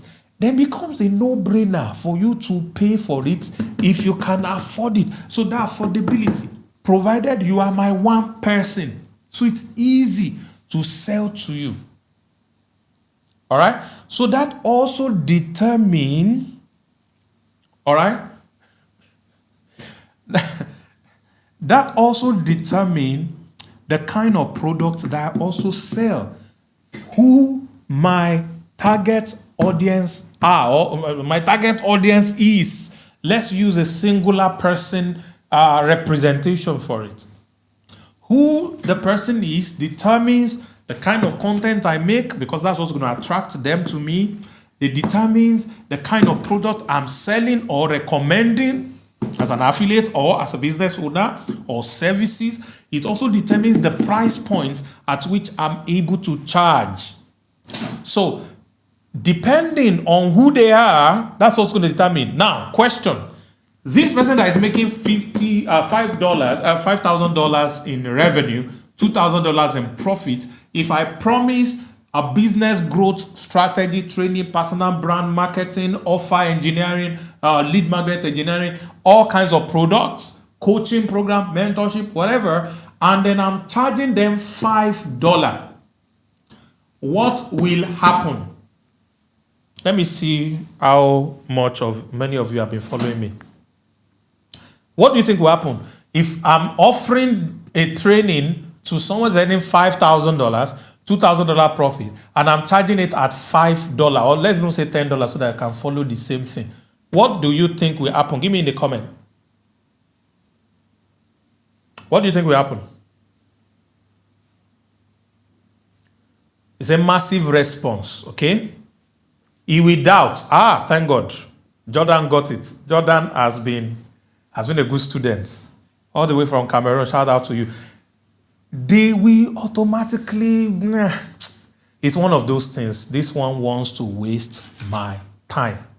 But if we flip it on the other side, and maybe the person is only making $50 from maybe a job, and I'm selling a $1,000 product, what will also happen?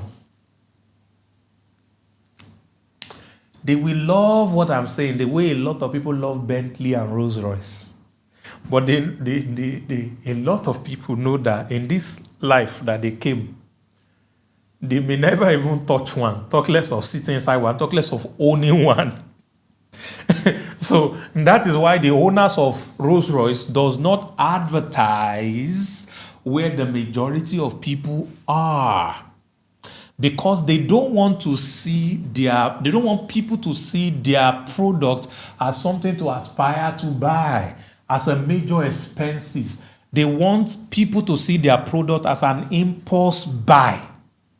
So in order to make their product to look like an impulse buy, they want to go to where they are selling products that are more expensive than their car.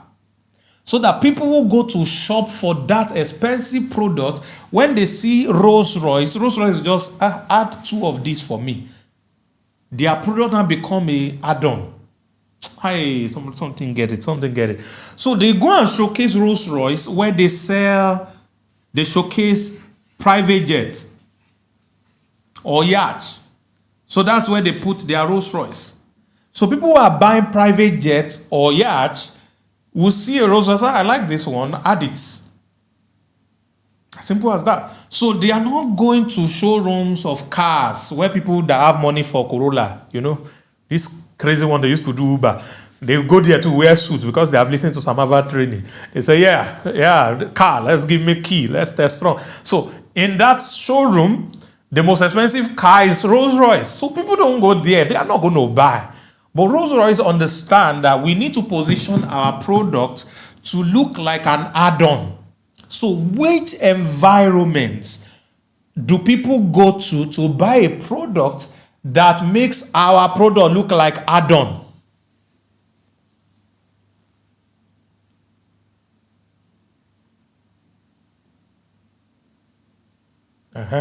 Victor, very good stuff. It's because you are talking to the wrong person. Rolls-Royce recognized that going to private jet shows, their product will not be expensive anymore. Their product will now be cheap. Very, very cheap. They understand that.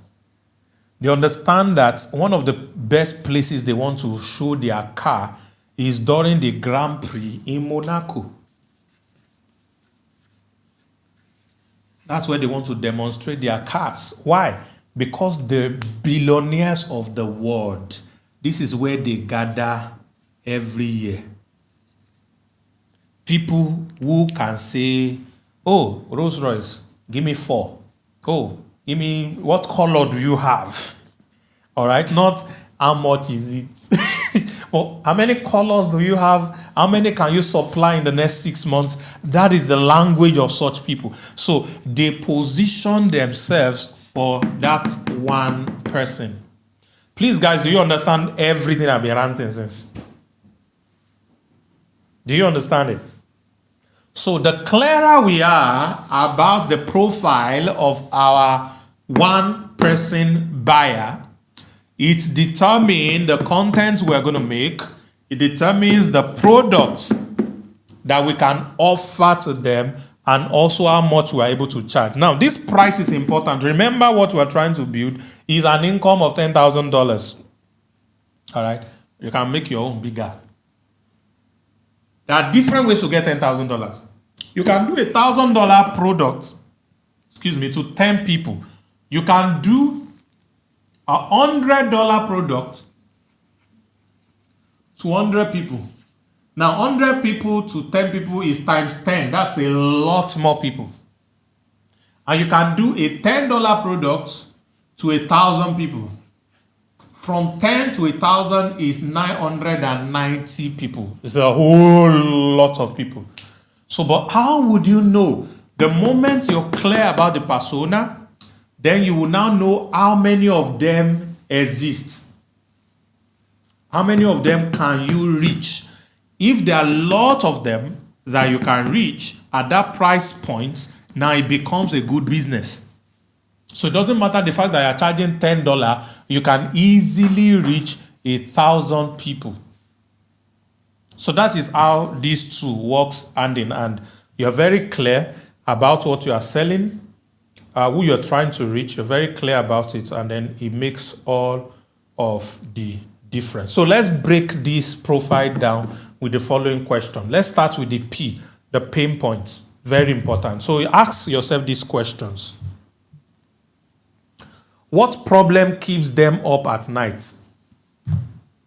Now, pain points also helps you to identify the solutions or the products that you can recommend.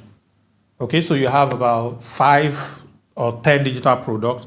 You want to be sure which of these digital products am I supposed to sell? Which of them am I supposed to promote? All right, very important. So you now ask, what keeps them up at night? They're trying to solve it. What do they complain about all the time? That's number 2. What are they afraid will happen if this problem isn't solved? So I'm going to show you something interesting.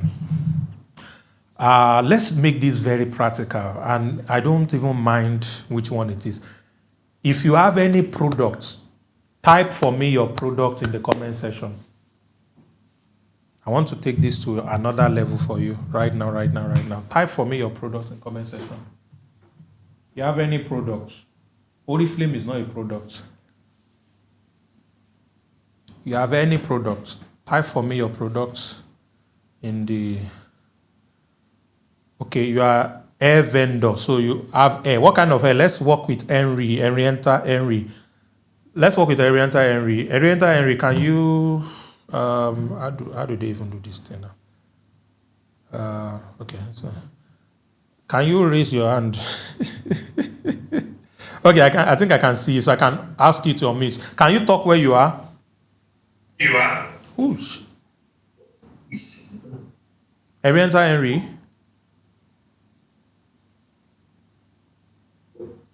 Okay, I can hear you, sir. Okay. You said human hair. Yes, sir. That is for ladies, Abby. Yes, sir. Okay. Which kind of ladies are you selling human hair to? Nigerian ladies? African, Nigerian? Nigerian ladies most especially, but the last 2 weeks I've been doing diaspora. Somehow I can look at those kind of my sales down to that point. Okay. Okay, so Nigerian ladies, human hair. We want to find possible pain points for people that are supposed to buy human hair from you. All right? So I want to prompt ChatGPT, which is an LLM that all of you are familiar with, and I just want to use it to show you how to do that. And I'm going to use the outcome to create something for you quickly right away. Whatever prompt I'm able to come up with, maybe we'll get to use it later, I don't know. But just follow me. I'm going to probably ask you a couple of other questions. Now, what are the price range of your hair? I'm asking you, 40K. 40K to how much? 50,000 to 300K. So between 40,000 naira to 300,000 naira, those are the price ranges of the product you currently have with you. Yes, sir. And you're trying to sell to ladies between age what and what?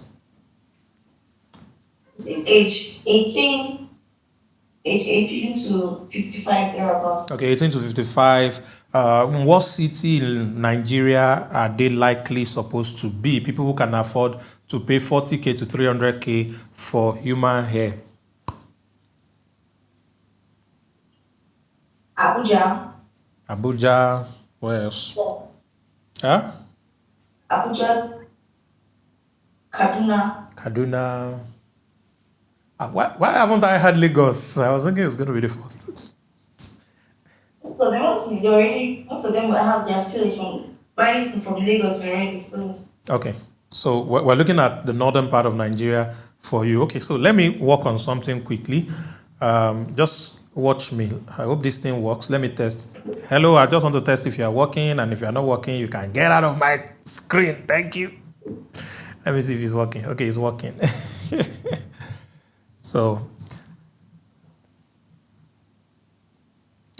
So you are a business expert who is also good with personal branding and customer avatar creation.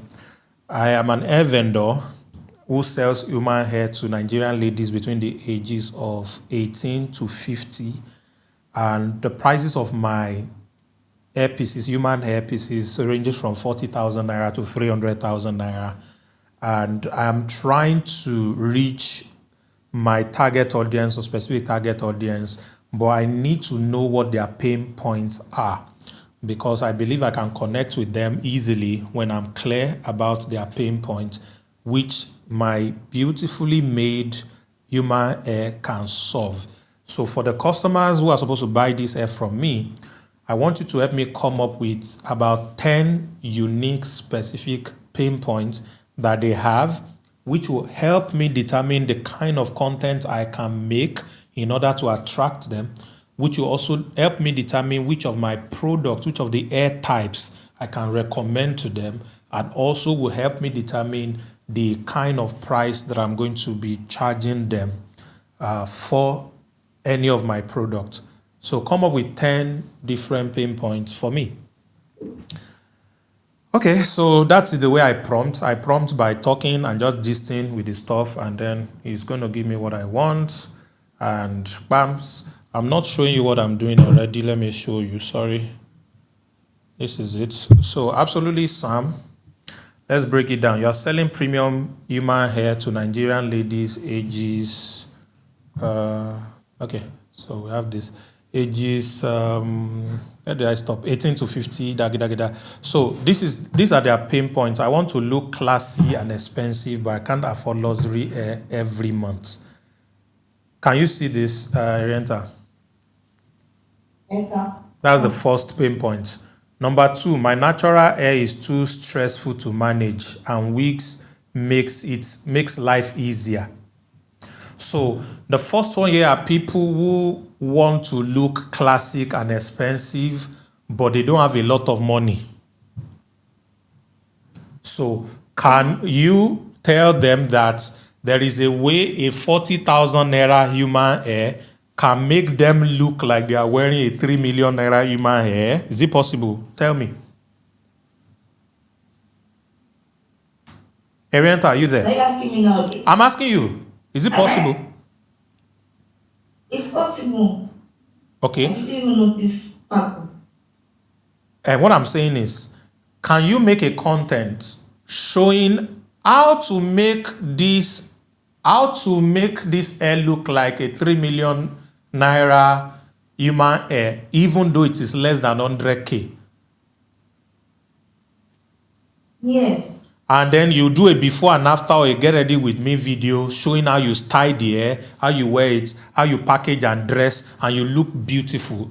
If you are a very good looking person, which I believe you should be, but if you don't want to do it, you can look for a model, let the person look not so good, and then makeup will appear and clothes will appear, and then you put the hair, and the person will now, come out. You can even rent G-Wagon, and the person will enter G-Wagon. It's hair that you are selling, but you are putting G-Wagon inside, you are putting all of those, and you do that content. What do you think will happen to people who want to look expensive for their next outing? And people go out every week, my darling sister. What do you think will happen to them in your DM? Oh, they all rush to my DM. Yeah, because they're like, I thought that hair that you did, I have 50K. Say, bring it. There is 40K, bring it. So that's one way to reach out. So underlying pain is desire for high status on a budget. Can you see it? So how many ladies exist in Abuja who want high status but are on a budget? They don't have money. Answer me. There are many. There are many. That's the best answer. That's the best answer. So we are talking about reachability. A lot of them is scalable. All right. So the ideal product is a reusable bone straight or body wave hair that is between 40K to 100K. All right. Content ideas could be 3 premium hair types that makes you look like a millionaire without spending millions. None of them, nobody will know that they bought the hair from you. All you are showing is you can be classic like Kim Kardashian. Sorry, I don't know any lady. That's the name that came to my head. You can be classic like Kim Kardashian, even though it's only cost you 100K. It only costs you 50K. A lot of ladies will come to DM. Even celebrities say, don't tell them I'm the one. No, please give me 4. I'll send you 200K. That's how to sell like crazy. Okay? So that is just one pain point. I did 10 for you. Now, the second one says, my natural hair is too stressful. So the pain point is lack of time and energy for daily hair care. So natural hair is good though, but you don't have enough time because you have to prepare for work, you have to do this, you have to do that. Why don't you just have one hair that once you style it, it stays like that, just put it on and you're looking like Mary, the mother of God, So your ideal product is glueless wig, all right, ready to wear. You see, it's giving you all these things, including price points. And then you can make content around this. Why busy women are switching to glueless human hair wig. So you can make this content. You don't even need to talk because content that you don't talk, when you get to content creation later on, a couple of weeks from now, I'm going to break content down for you guys. Or those of you who are attending my personal brand class, we are going to deal with that. Part of the content that goes viral are the ones that you don't talk. You are dancing and you are pointing at caption. Or you are performing an activity and you don't talk. Why? Because the moment you speak and you speak English, it limits you to less than 30% of the people that could have reached or watched your your video. Because less than 30% of the people, internet users, speak English. So it limits it completely.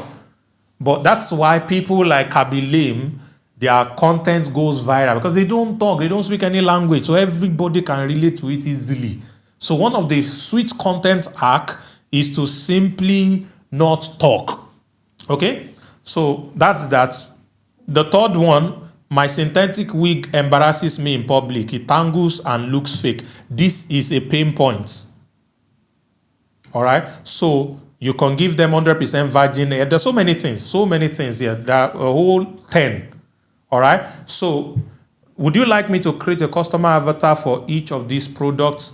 So I'm going to take this to another level. I'm going to take it to another level. I'm going to say, what do I need? I need a customer avatar for each of them. I need a content calendar also. So let me start with the first one. Give me a customer avatar for each of these pain points, and also give me an ideal angle that I can present and recommend my product for them based on each of these pain points. Put it in a tabular format. Okay? So that's how I do it, and I put it inside, and it's going to get to work and get stuff done. So you can use UGC video. Yeah, thank you, Dion. So many things that you can do, but this is now talking about the kind of content that you are making. You are educating people. If I do content strategy for you, which is what I'm going to do for you next, and I don't know how I'm going to be able to send this to you, but of course you are seeing what I'm doing. So go back to the video and try to follow it step by step. I can even download this guy. So it's giving me the downloadable file in CSV. So this is it. Let me just expand this guy. So I have pain points, I have the customer avatar, I have the ideal angle. So I'm trying to sell to Ada. Ada is 25 years. Erenta, are you still with me? Yes, I'm here. Please look at this. So this thing, you do not pay for this consultation. Yes, I'm here. Ada is 25 years. She is fashion conscious. She's a university student who wants to slay on a budget. All right? So I can present my mid-range reusable wig, bone straights, body stuff. This doesn't contain the whole thing. I don't know why it's not showing everything. So, and then I have another one, natural hair is stressful. Chioma is 32. She's busy, Lagos-based career woman and a mother of 2. So I can recommend this. So you can look at each of these things and it makes a lot of sense. So I now want to go further.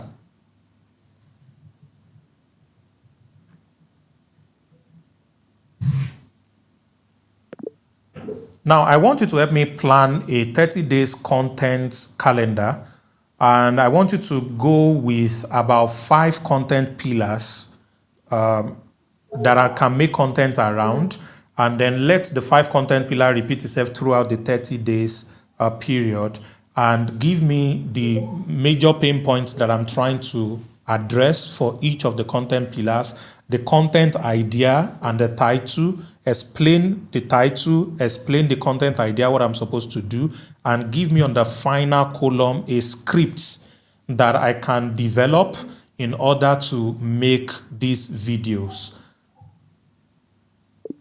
So now he has given me, I'm going to run that also. So this is going to give me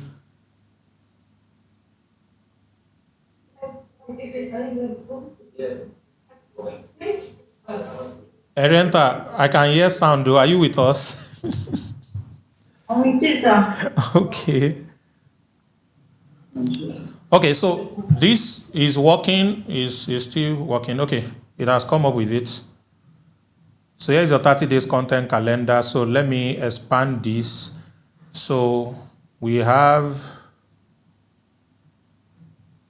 the first day, education, hair tips, and buying guide. So that's the first one. So let's look at the content pillars that I came up with. Education, EPs, testimonial, social proof,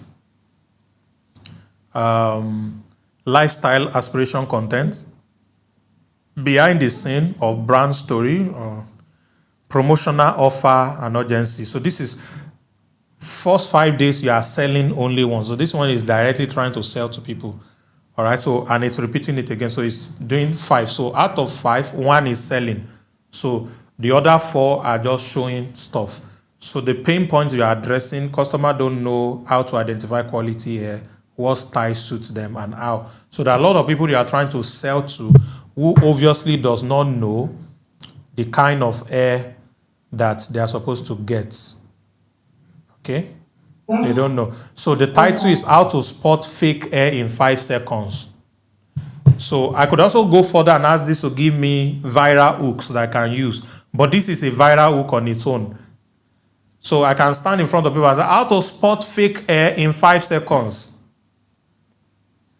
A lot of people are going to, or maybe I'm not even speaking. I'm just dancing. And I point up. And you know, let me show you my face. So I'm just doing like this. And I point up. And then there's a caption, how to spot fake hair in 5 seconds. And I probably do like this. So read the caption below. That's a very simple this thing. And it's going to go freaking viral. You're going to be shocked. The number of people that are going to want to look at it. All right. So content idea, teach followers how to quickly detect fake human hair using touch, shine, etc. And it's giving you a script. So this is the script. It's already using my framework for this whole thing. I think I'm going to add this wizard thing to brand with VAT so that you people can be able to do it without even needing prompts. So it's going to have all the prompts. You just click on what you want and it's going to generate this for you. All right. This hair look expensive, but it's 100% fake. So the story is show fake versus real comparison. Do the bond test, check the shine, feel the texture, save this video if you don't want to get scammed. So this is you making content that is attracting the kind of people that you want to sell to you. And I like the fact that your product is not digital product. So I think everything we do here is only for the digital product. Okay? So Arienta, thank you. Did you gain something? Yes, I did, sir. All right, fantastic. Thank you, sir. All right.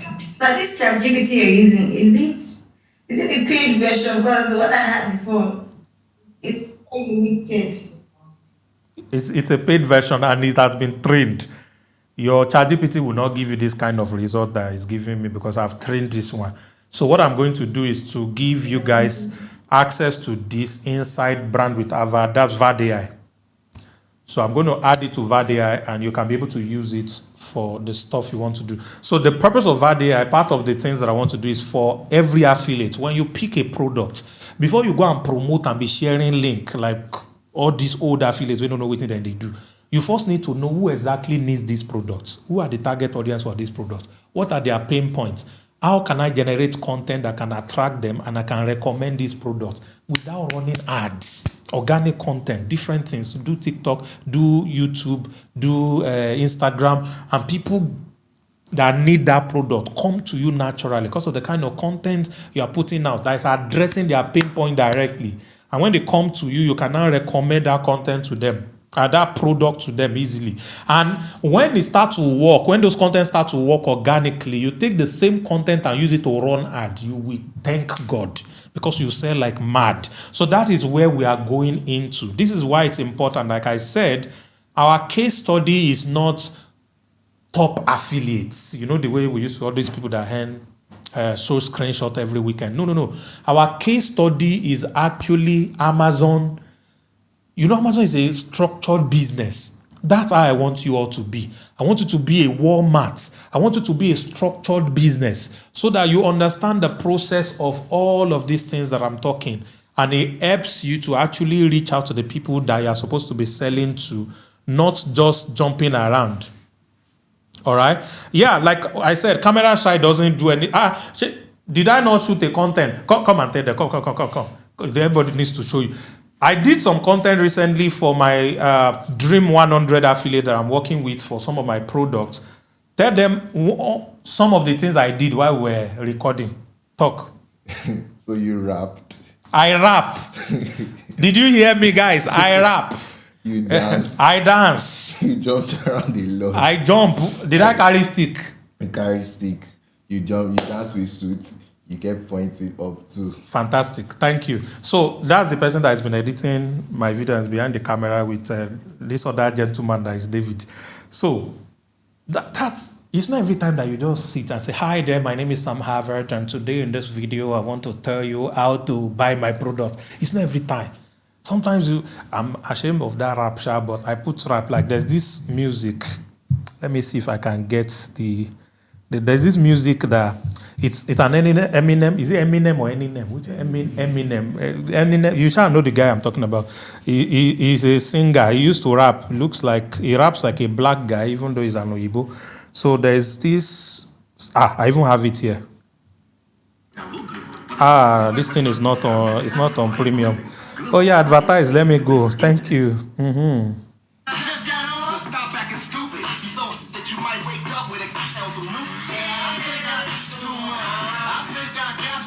So I used the instrumental of this song, and then I started to rap. I was just trying out things, you know. So you do not have to do a kind of content. That's why I told the AI to give me content pillars that Oriental can work with. It's not just about talking every time. So there are so many things that you can actually do that can attract the right kind of customers to you in that context. So it's very important that we pay attention to that. Okay? Where did I stop? So we just touched pain points. So the next one is reachability. I think it's quite self-explanatory. You ask yourself the following question. Number one, which social media platform do they use daily? What influencers or brands do they follow? Why are you asking what influencer or brand do they follow? In case you want to use influencer marketing or micro-influencer marketing. Very important. Excuse me. Do they prefer video, podcast, blog, or social content? And then it comes to the desired outcome. This is very important. What results are they secretly or openly craving? What would success look like for them in 30 to 90 days? Very important. If you're my joy, I see you. How do they measure transformation? I had a podcast recently. We've not posted it. And I was discussing with my guests on the structure of online course in 2025, what it's supposed to be. Before now, it's all about, I want to teach you how to boil water. That's the course. So I made videos on boiling water. I explained all the process of boiling water. I actually boiled the water, and then I put all the videos together on a website. People pay for it. They go and watch the video. I leave them to it. That no longer works. All right? What should now happen in 2025 is after I've done that, I now need to come back and create an evaluation program or process that finds out from the people who bought the course how many of them can now boil water. How many of them cannot still boil water? Those who cannot boil water, I now ask them, what challenges are you facing? Even with all the things I have taught, you still cannot boil water. So tell me, what do you think is preventing you from boiling water? And then some of them will say, we don't have gas. So there's nothing to boil the water and there's no electricity. I said, there's no way you will boil water without something to boil the water. So I have a friend who actually sells gas. What if they give you some gas? Would you be able to boil the water? I say, yes, that's all I've been waiting for. Now the customer will take extra money out and pay for gas. That's you upselling. And at the same time, turning that person to someone who can boil the water. Please, do you understand? I'm not talking about water and boiling now. I'm talking about anything you are teaching in this life. So that is the way it's supposed to be. If you are able to achieve that,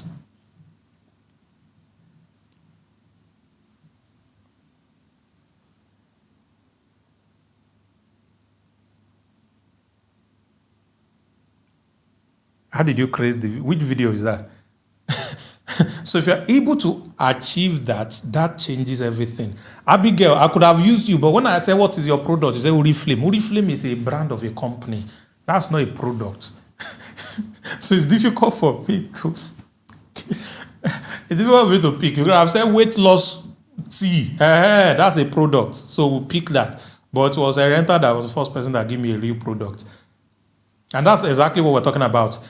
Product knowledge is very important. Product knowledge, very important. Know exactly what it is that you're selling so that you know how to introduce it to me. A lot of people have no idea what Oriflame is. Maybe I know because I used to be a network marketer, but a lot of people don't know. But if you say something that can make you slim in the shortest possible time, so tell me more. People now begin to pay attention to you. Okay, guys. So I've talked about desired outcome. The next one is financial capacity, very important. Number one, are they impulse buyer or cautious spender? Remember, you can make your product become an impulse product by doing what Rolls-Royce did. By positioning yourself together with highly expensive products, your product becomes an impulse buy.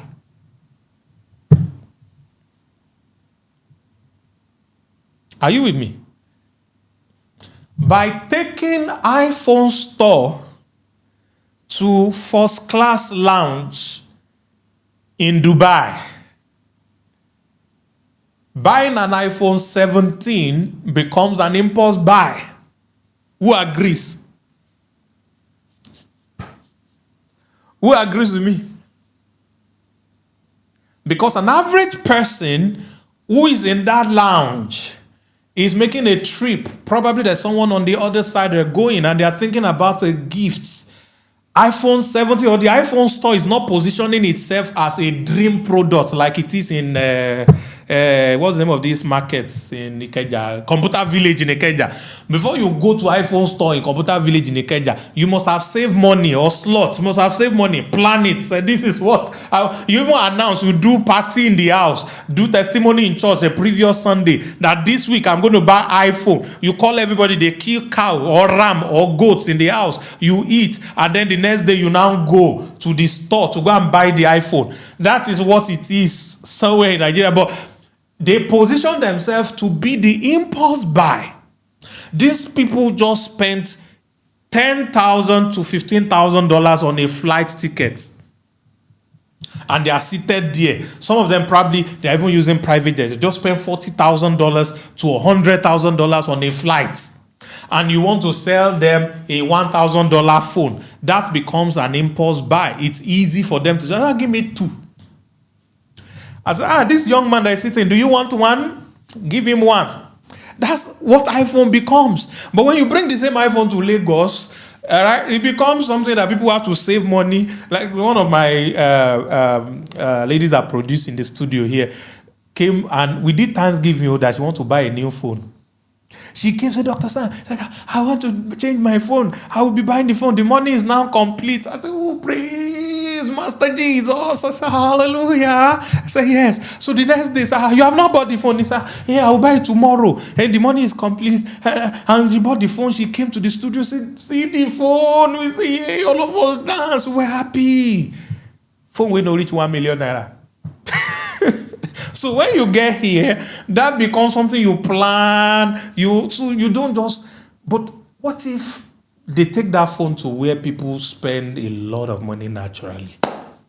They will just say, give me 2, give me 4. I don't know if you are getting where I'm going with this. Positioning is very important. Okay? For affordability is very, very important. So are they impulse buyer? People who buy things by impulse. It's a case of objectivity. What do I mean? The same person that buys something that is very expensive without thinking about the price, we go to another place and we price everything. We price everything. Let me prove it to you. All of you listening to me, if you have ever gone to a cinema, that popcorn is an impulse buy. Let me even check. Is there anyone here who knows how much it costs to pay for popcorn at the cinema right now, as of today? How many of you know? Do you know that the same you that will say, give us 2 large, when you're about to get into the cinema, if you meet one Yasikira on the road that is selling guguru atepa, maybe you like popcorn, I say, give me popcorn. And the mama sells popcorn. And then the mama is now telling you, oh, everything is 500 naira. You say, it should be 200 naira. But the same you just paid 5,000, 7,000 for popcorn at the cinema. Why? Because the popcorn maker at the cinema positioned their popcorn alongside movie tickets that is already expensive, so that popcorn become an impulse buy. It's an add-on. Add it. So even shock you further. 1 bottled water in Fame House in Lagos, I'm currently in Lagos, is 1,400 naira. Here, across the road, it's 1,400 naira. And the real water, how much they sell real water, normal place? The bottle, do you have idea? And each time you go to buy one singular, how much do you have? 400 naira. So it's 200, 400. That's the amount you buy it if you buy one. But it's 1,400 at the cinema. But you don't complain, because how would you watch a movie for 2 hours, 3 hours, the kind of movies I watch, Marvel nonsense, and not drink water? You have to drink water. Sometimes some of us don't even go to cinema alone. I don't go with girls. I mean, with my boys in the house, we'll just take them. Have I not taken you to cinema before? We'll come and talk now so that they will know. So I take them to cinema and I will buy all of them water. And we won't know. The same amount of water that all of us would drink is what we used to buy pack that we bring home, that we drink for days. Why? Because that water becomes an impulse buy because of the positioning. Do you understand? So where you put your product either makes it cheap or expensive. All right? Where you put your product either makes it cheap or expensive. I have a lot of examples in my head, but let's just leave it at that. So number 2, under financial capacity, because this is very important. What's their average income level or business revenue? I need to know how much you are making. Oh my goodness, I need to know how much. I need to have an idea. It's going to let me know what I can do to help you. And it's also going to help me know how much I'm going to charge you. All right? Number 3, what's the maximum they spent on a product like yours before? Oh, you're not the first person I'm talking to. How much have you? You know, somebody invited me to speak several years ago to a group of people on Zoom. And I started speaking, I finished speaking. They enjoyed my speaking. And I wanted to sell them a product. And you know, this offer stacking we used to do. So I was stacking the offer. If you buy everything separately, it will be a total of $15,000. But because of this, we are giving you for only $1,000. But the product is $100. That's where I'm going. But I got to $1,000. I will now pause. So after I said $1,000, I'm supposed to do, there's this thing we call what if. I say, what if all you got from this is your ability to travel the world and enjoy freedom? Will it be worth the price? So I was trying to do what if. One spirit just said, look at comment section. And I look at comment section. There were not plenty. Maybe it were like 50 or 100 people. I just started saying, how do we pay? Send accounts. I said, I never reached the $100 where I once said this program. These people are already asking for account to pay me $1,000. I say, yeah. Positioning. So, the people I was talking to, majority of them are not living in Nigeria, they're in diaspora. So $1,000 for the kind of value that I just outlined was normal, was impulse buy for them. Because a lot of them have spent $10,000, $5,000 for Oyibo programs that is not even as deep as what we do here. And I'm a good salesman. If you don't believe me, why are you here still watching me? All right, so as a good salesman, I've done my homework. I've, laid it in. But it's $100 that I want to sell the market. And now I'm doing price stacking. I've gotten to $1,000. And they said they want to pay. I'm just inside accounts. I'm ready. Hey, I said, what do I do? Quickly. Will I stop here and collect this 1,000? Or will I spend them? I'm about to lose. So in my mind, I was just counting the number of $900 I'm about to lose.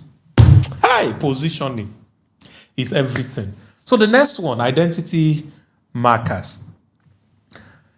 All right, so what are their age, their gender, marital status, profession? When you know all of these things, it makes for a lot of difference on the kind of connection you could have.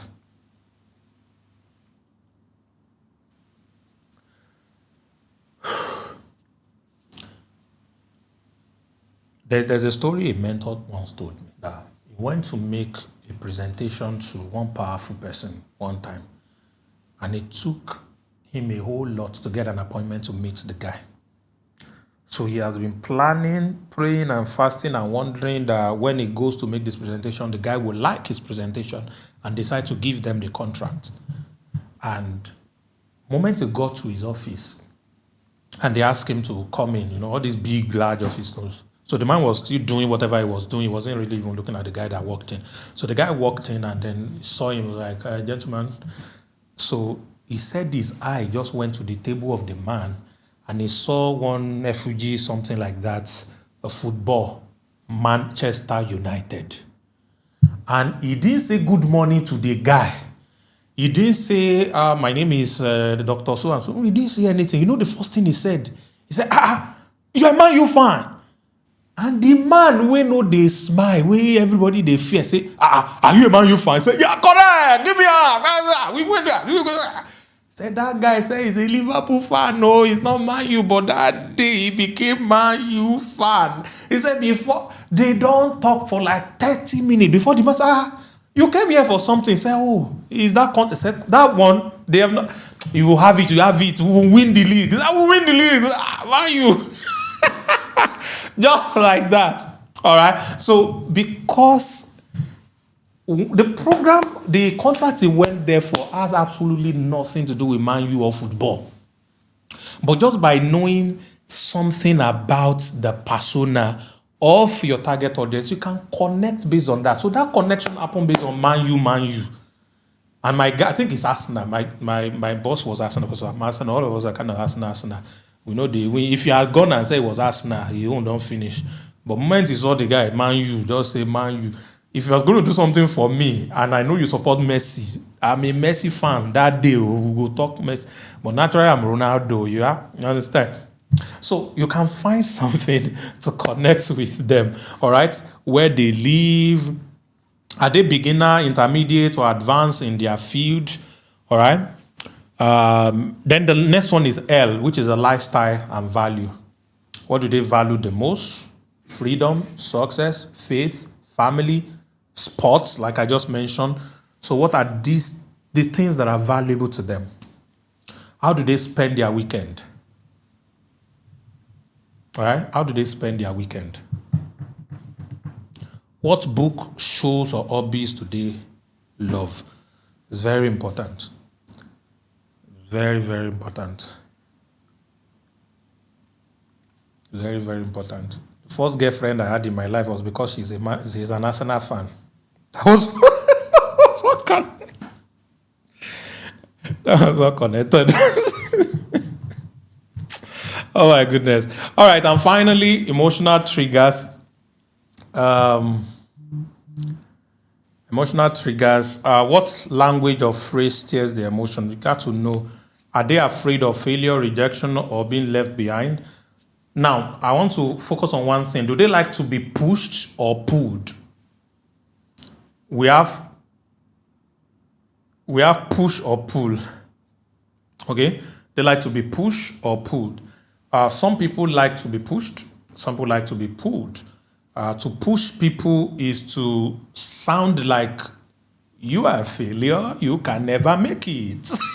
It's to sound like you're the only one left. If you like, take this. If you don't like, don't take this. You're losing out. But to pull is to massage people's ego. Hey, you are the greatest of the greatest. People who do this thing are the best of the best in the world. You are going to be the best. You're going to shine. Their head will be swelling. They will give you all their money. All right, to get stuff done. A lot of ladies fall in here because they are emotional being naturally. So things that make them finer than another lady. Press a button. Anything that makes them finer than another lady, or better than another lady, or preferred than another lady, you will sell like mad to ladies. You will sell like mad to ladies. A makeup artist says, this wedding that you want to attend, will your ex-boyfriend be coming? Say yes. You want him to see you and you still look like the person he left, or you want him to see you and be regretting that he left you and he will be trying to beg you? The lady will say, yeah, I want him to. So, you know he's going to come with another lady. Do you want the lady to be jealous that, hey, see the kind lady that left this guy? Or do you want them to be looking at you and say, no, we're not fine. Say, I want this. Then you have to pay for my makeup. It's 5 times the normal price you used to pay, but there's something I'll do to your face that the guy will think you have made it in life. What do you think will happen to that lady? She will go and break her piggy bank, pull money, and do that makeup. It's never about the makeup. It's about the emotional trigger. Okay? So you have to know your customer, understand the emotional trigger. You'll be choking it into this thing, into the messages. One of the VSLs that I did last year, this year, that we use, I was talking to Nigerians. And I started by saying, if you're a Nigerian watching this video, I want to empathize with you because I know what you're going through. I know what the government has done and how gari is now expensive, rice is now this amount, minimum wage is refusing to go up, how this and this and this. So I was just putting all these things out. So a VSL is video sales letter. Video sales letter. It's like a short kind of webinar. And I started to connect. And the more I was saying those things, the more Nigerians were coming closer and closer. I said, I want to help you. So what are the things you can do just to do extra income? You can do this, you can do that. So I'm going to be teaching you this. The speed at which people pay for that product. Emotional triggers. Very important. All right? Play around that. And then you're going to be able to get the best out of the lives of people that you're trying to reach out to. Is going to be very, very incredible. Okay, ladies and gentlemen, I will take a pause here. I'm going to try and take 1 or 2 questions before we go. But we are going to be on episode 3 next week. We're going to be building your personal brand. All right, so we're building on this. We're going to be talking about personal brand 101. So I will advise that you attend the masterclass that I'm doing on Saturday. If you can, it's going to be 8 p.m. on Zoom. You pay anything you want. I'm not charging you anything. But if you're an LAP member, you practically can attend for free because you have 90% discount on whatever it is that you're paid. So you technically can attend that for free. So we're going to be doing personal branding.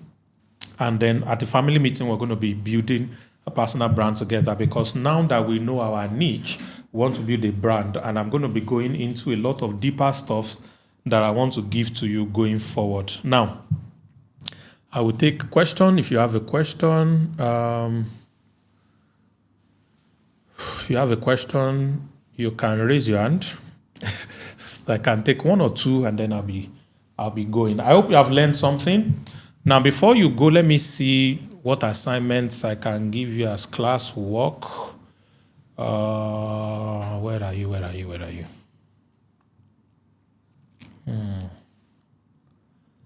Okay, so the only assignment I can give you, I already given you VAD AI.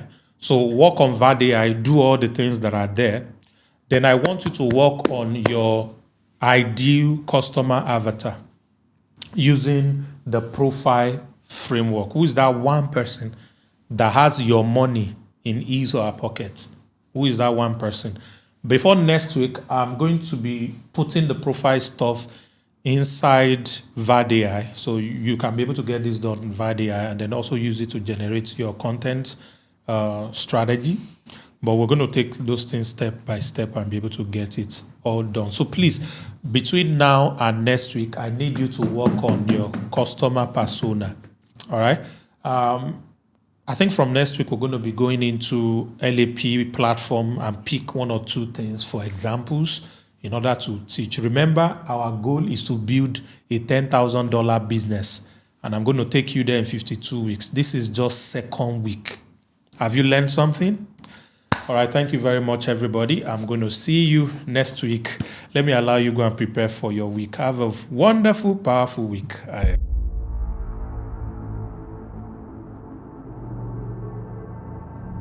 Behind every desire you admire are requisite action that you need to take in order for that desire to transpire.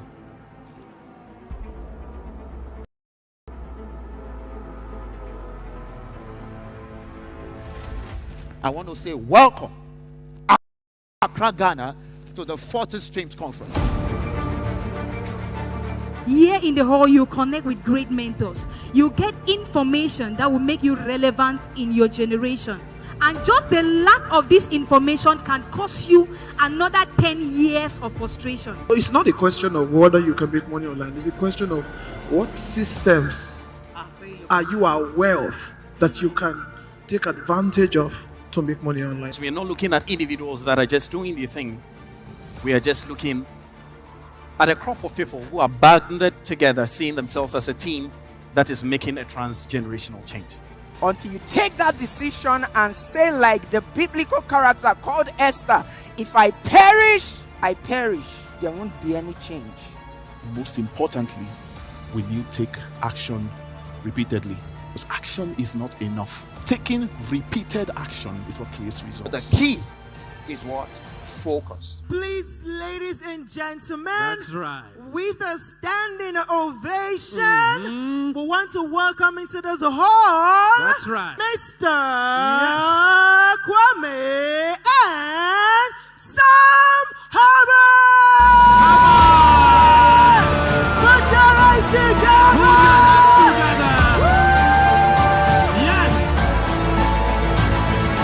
Becoming a millionaire or billionaire is not a function of age. It's not a function of your nationality. It's not a function of gender, and it's not even a function of your spirituality. People are saving lives on the internet. People are changing their families' financial standings using the internet. If today we have mobile money and my 72-year-old mother can send and receive money, it should tell you what technology is.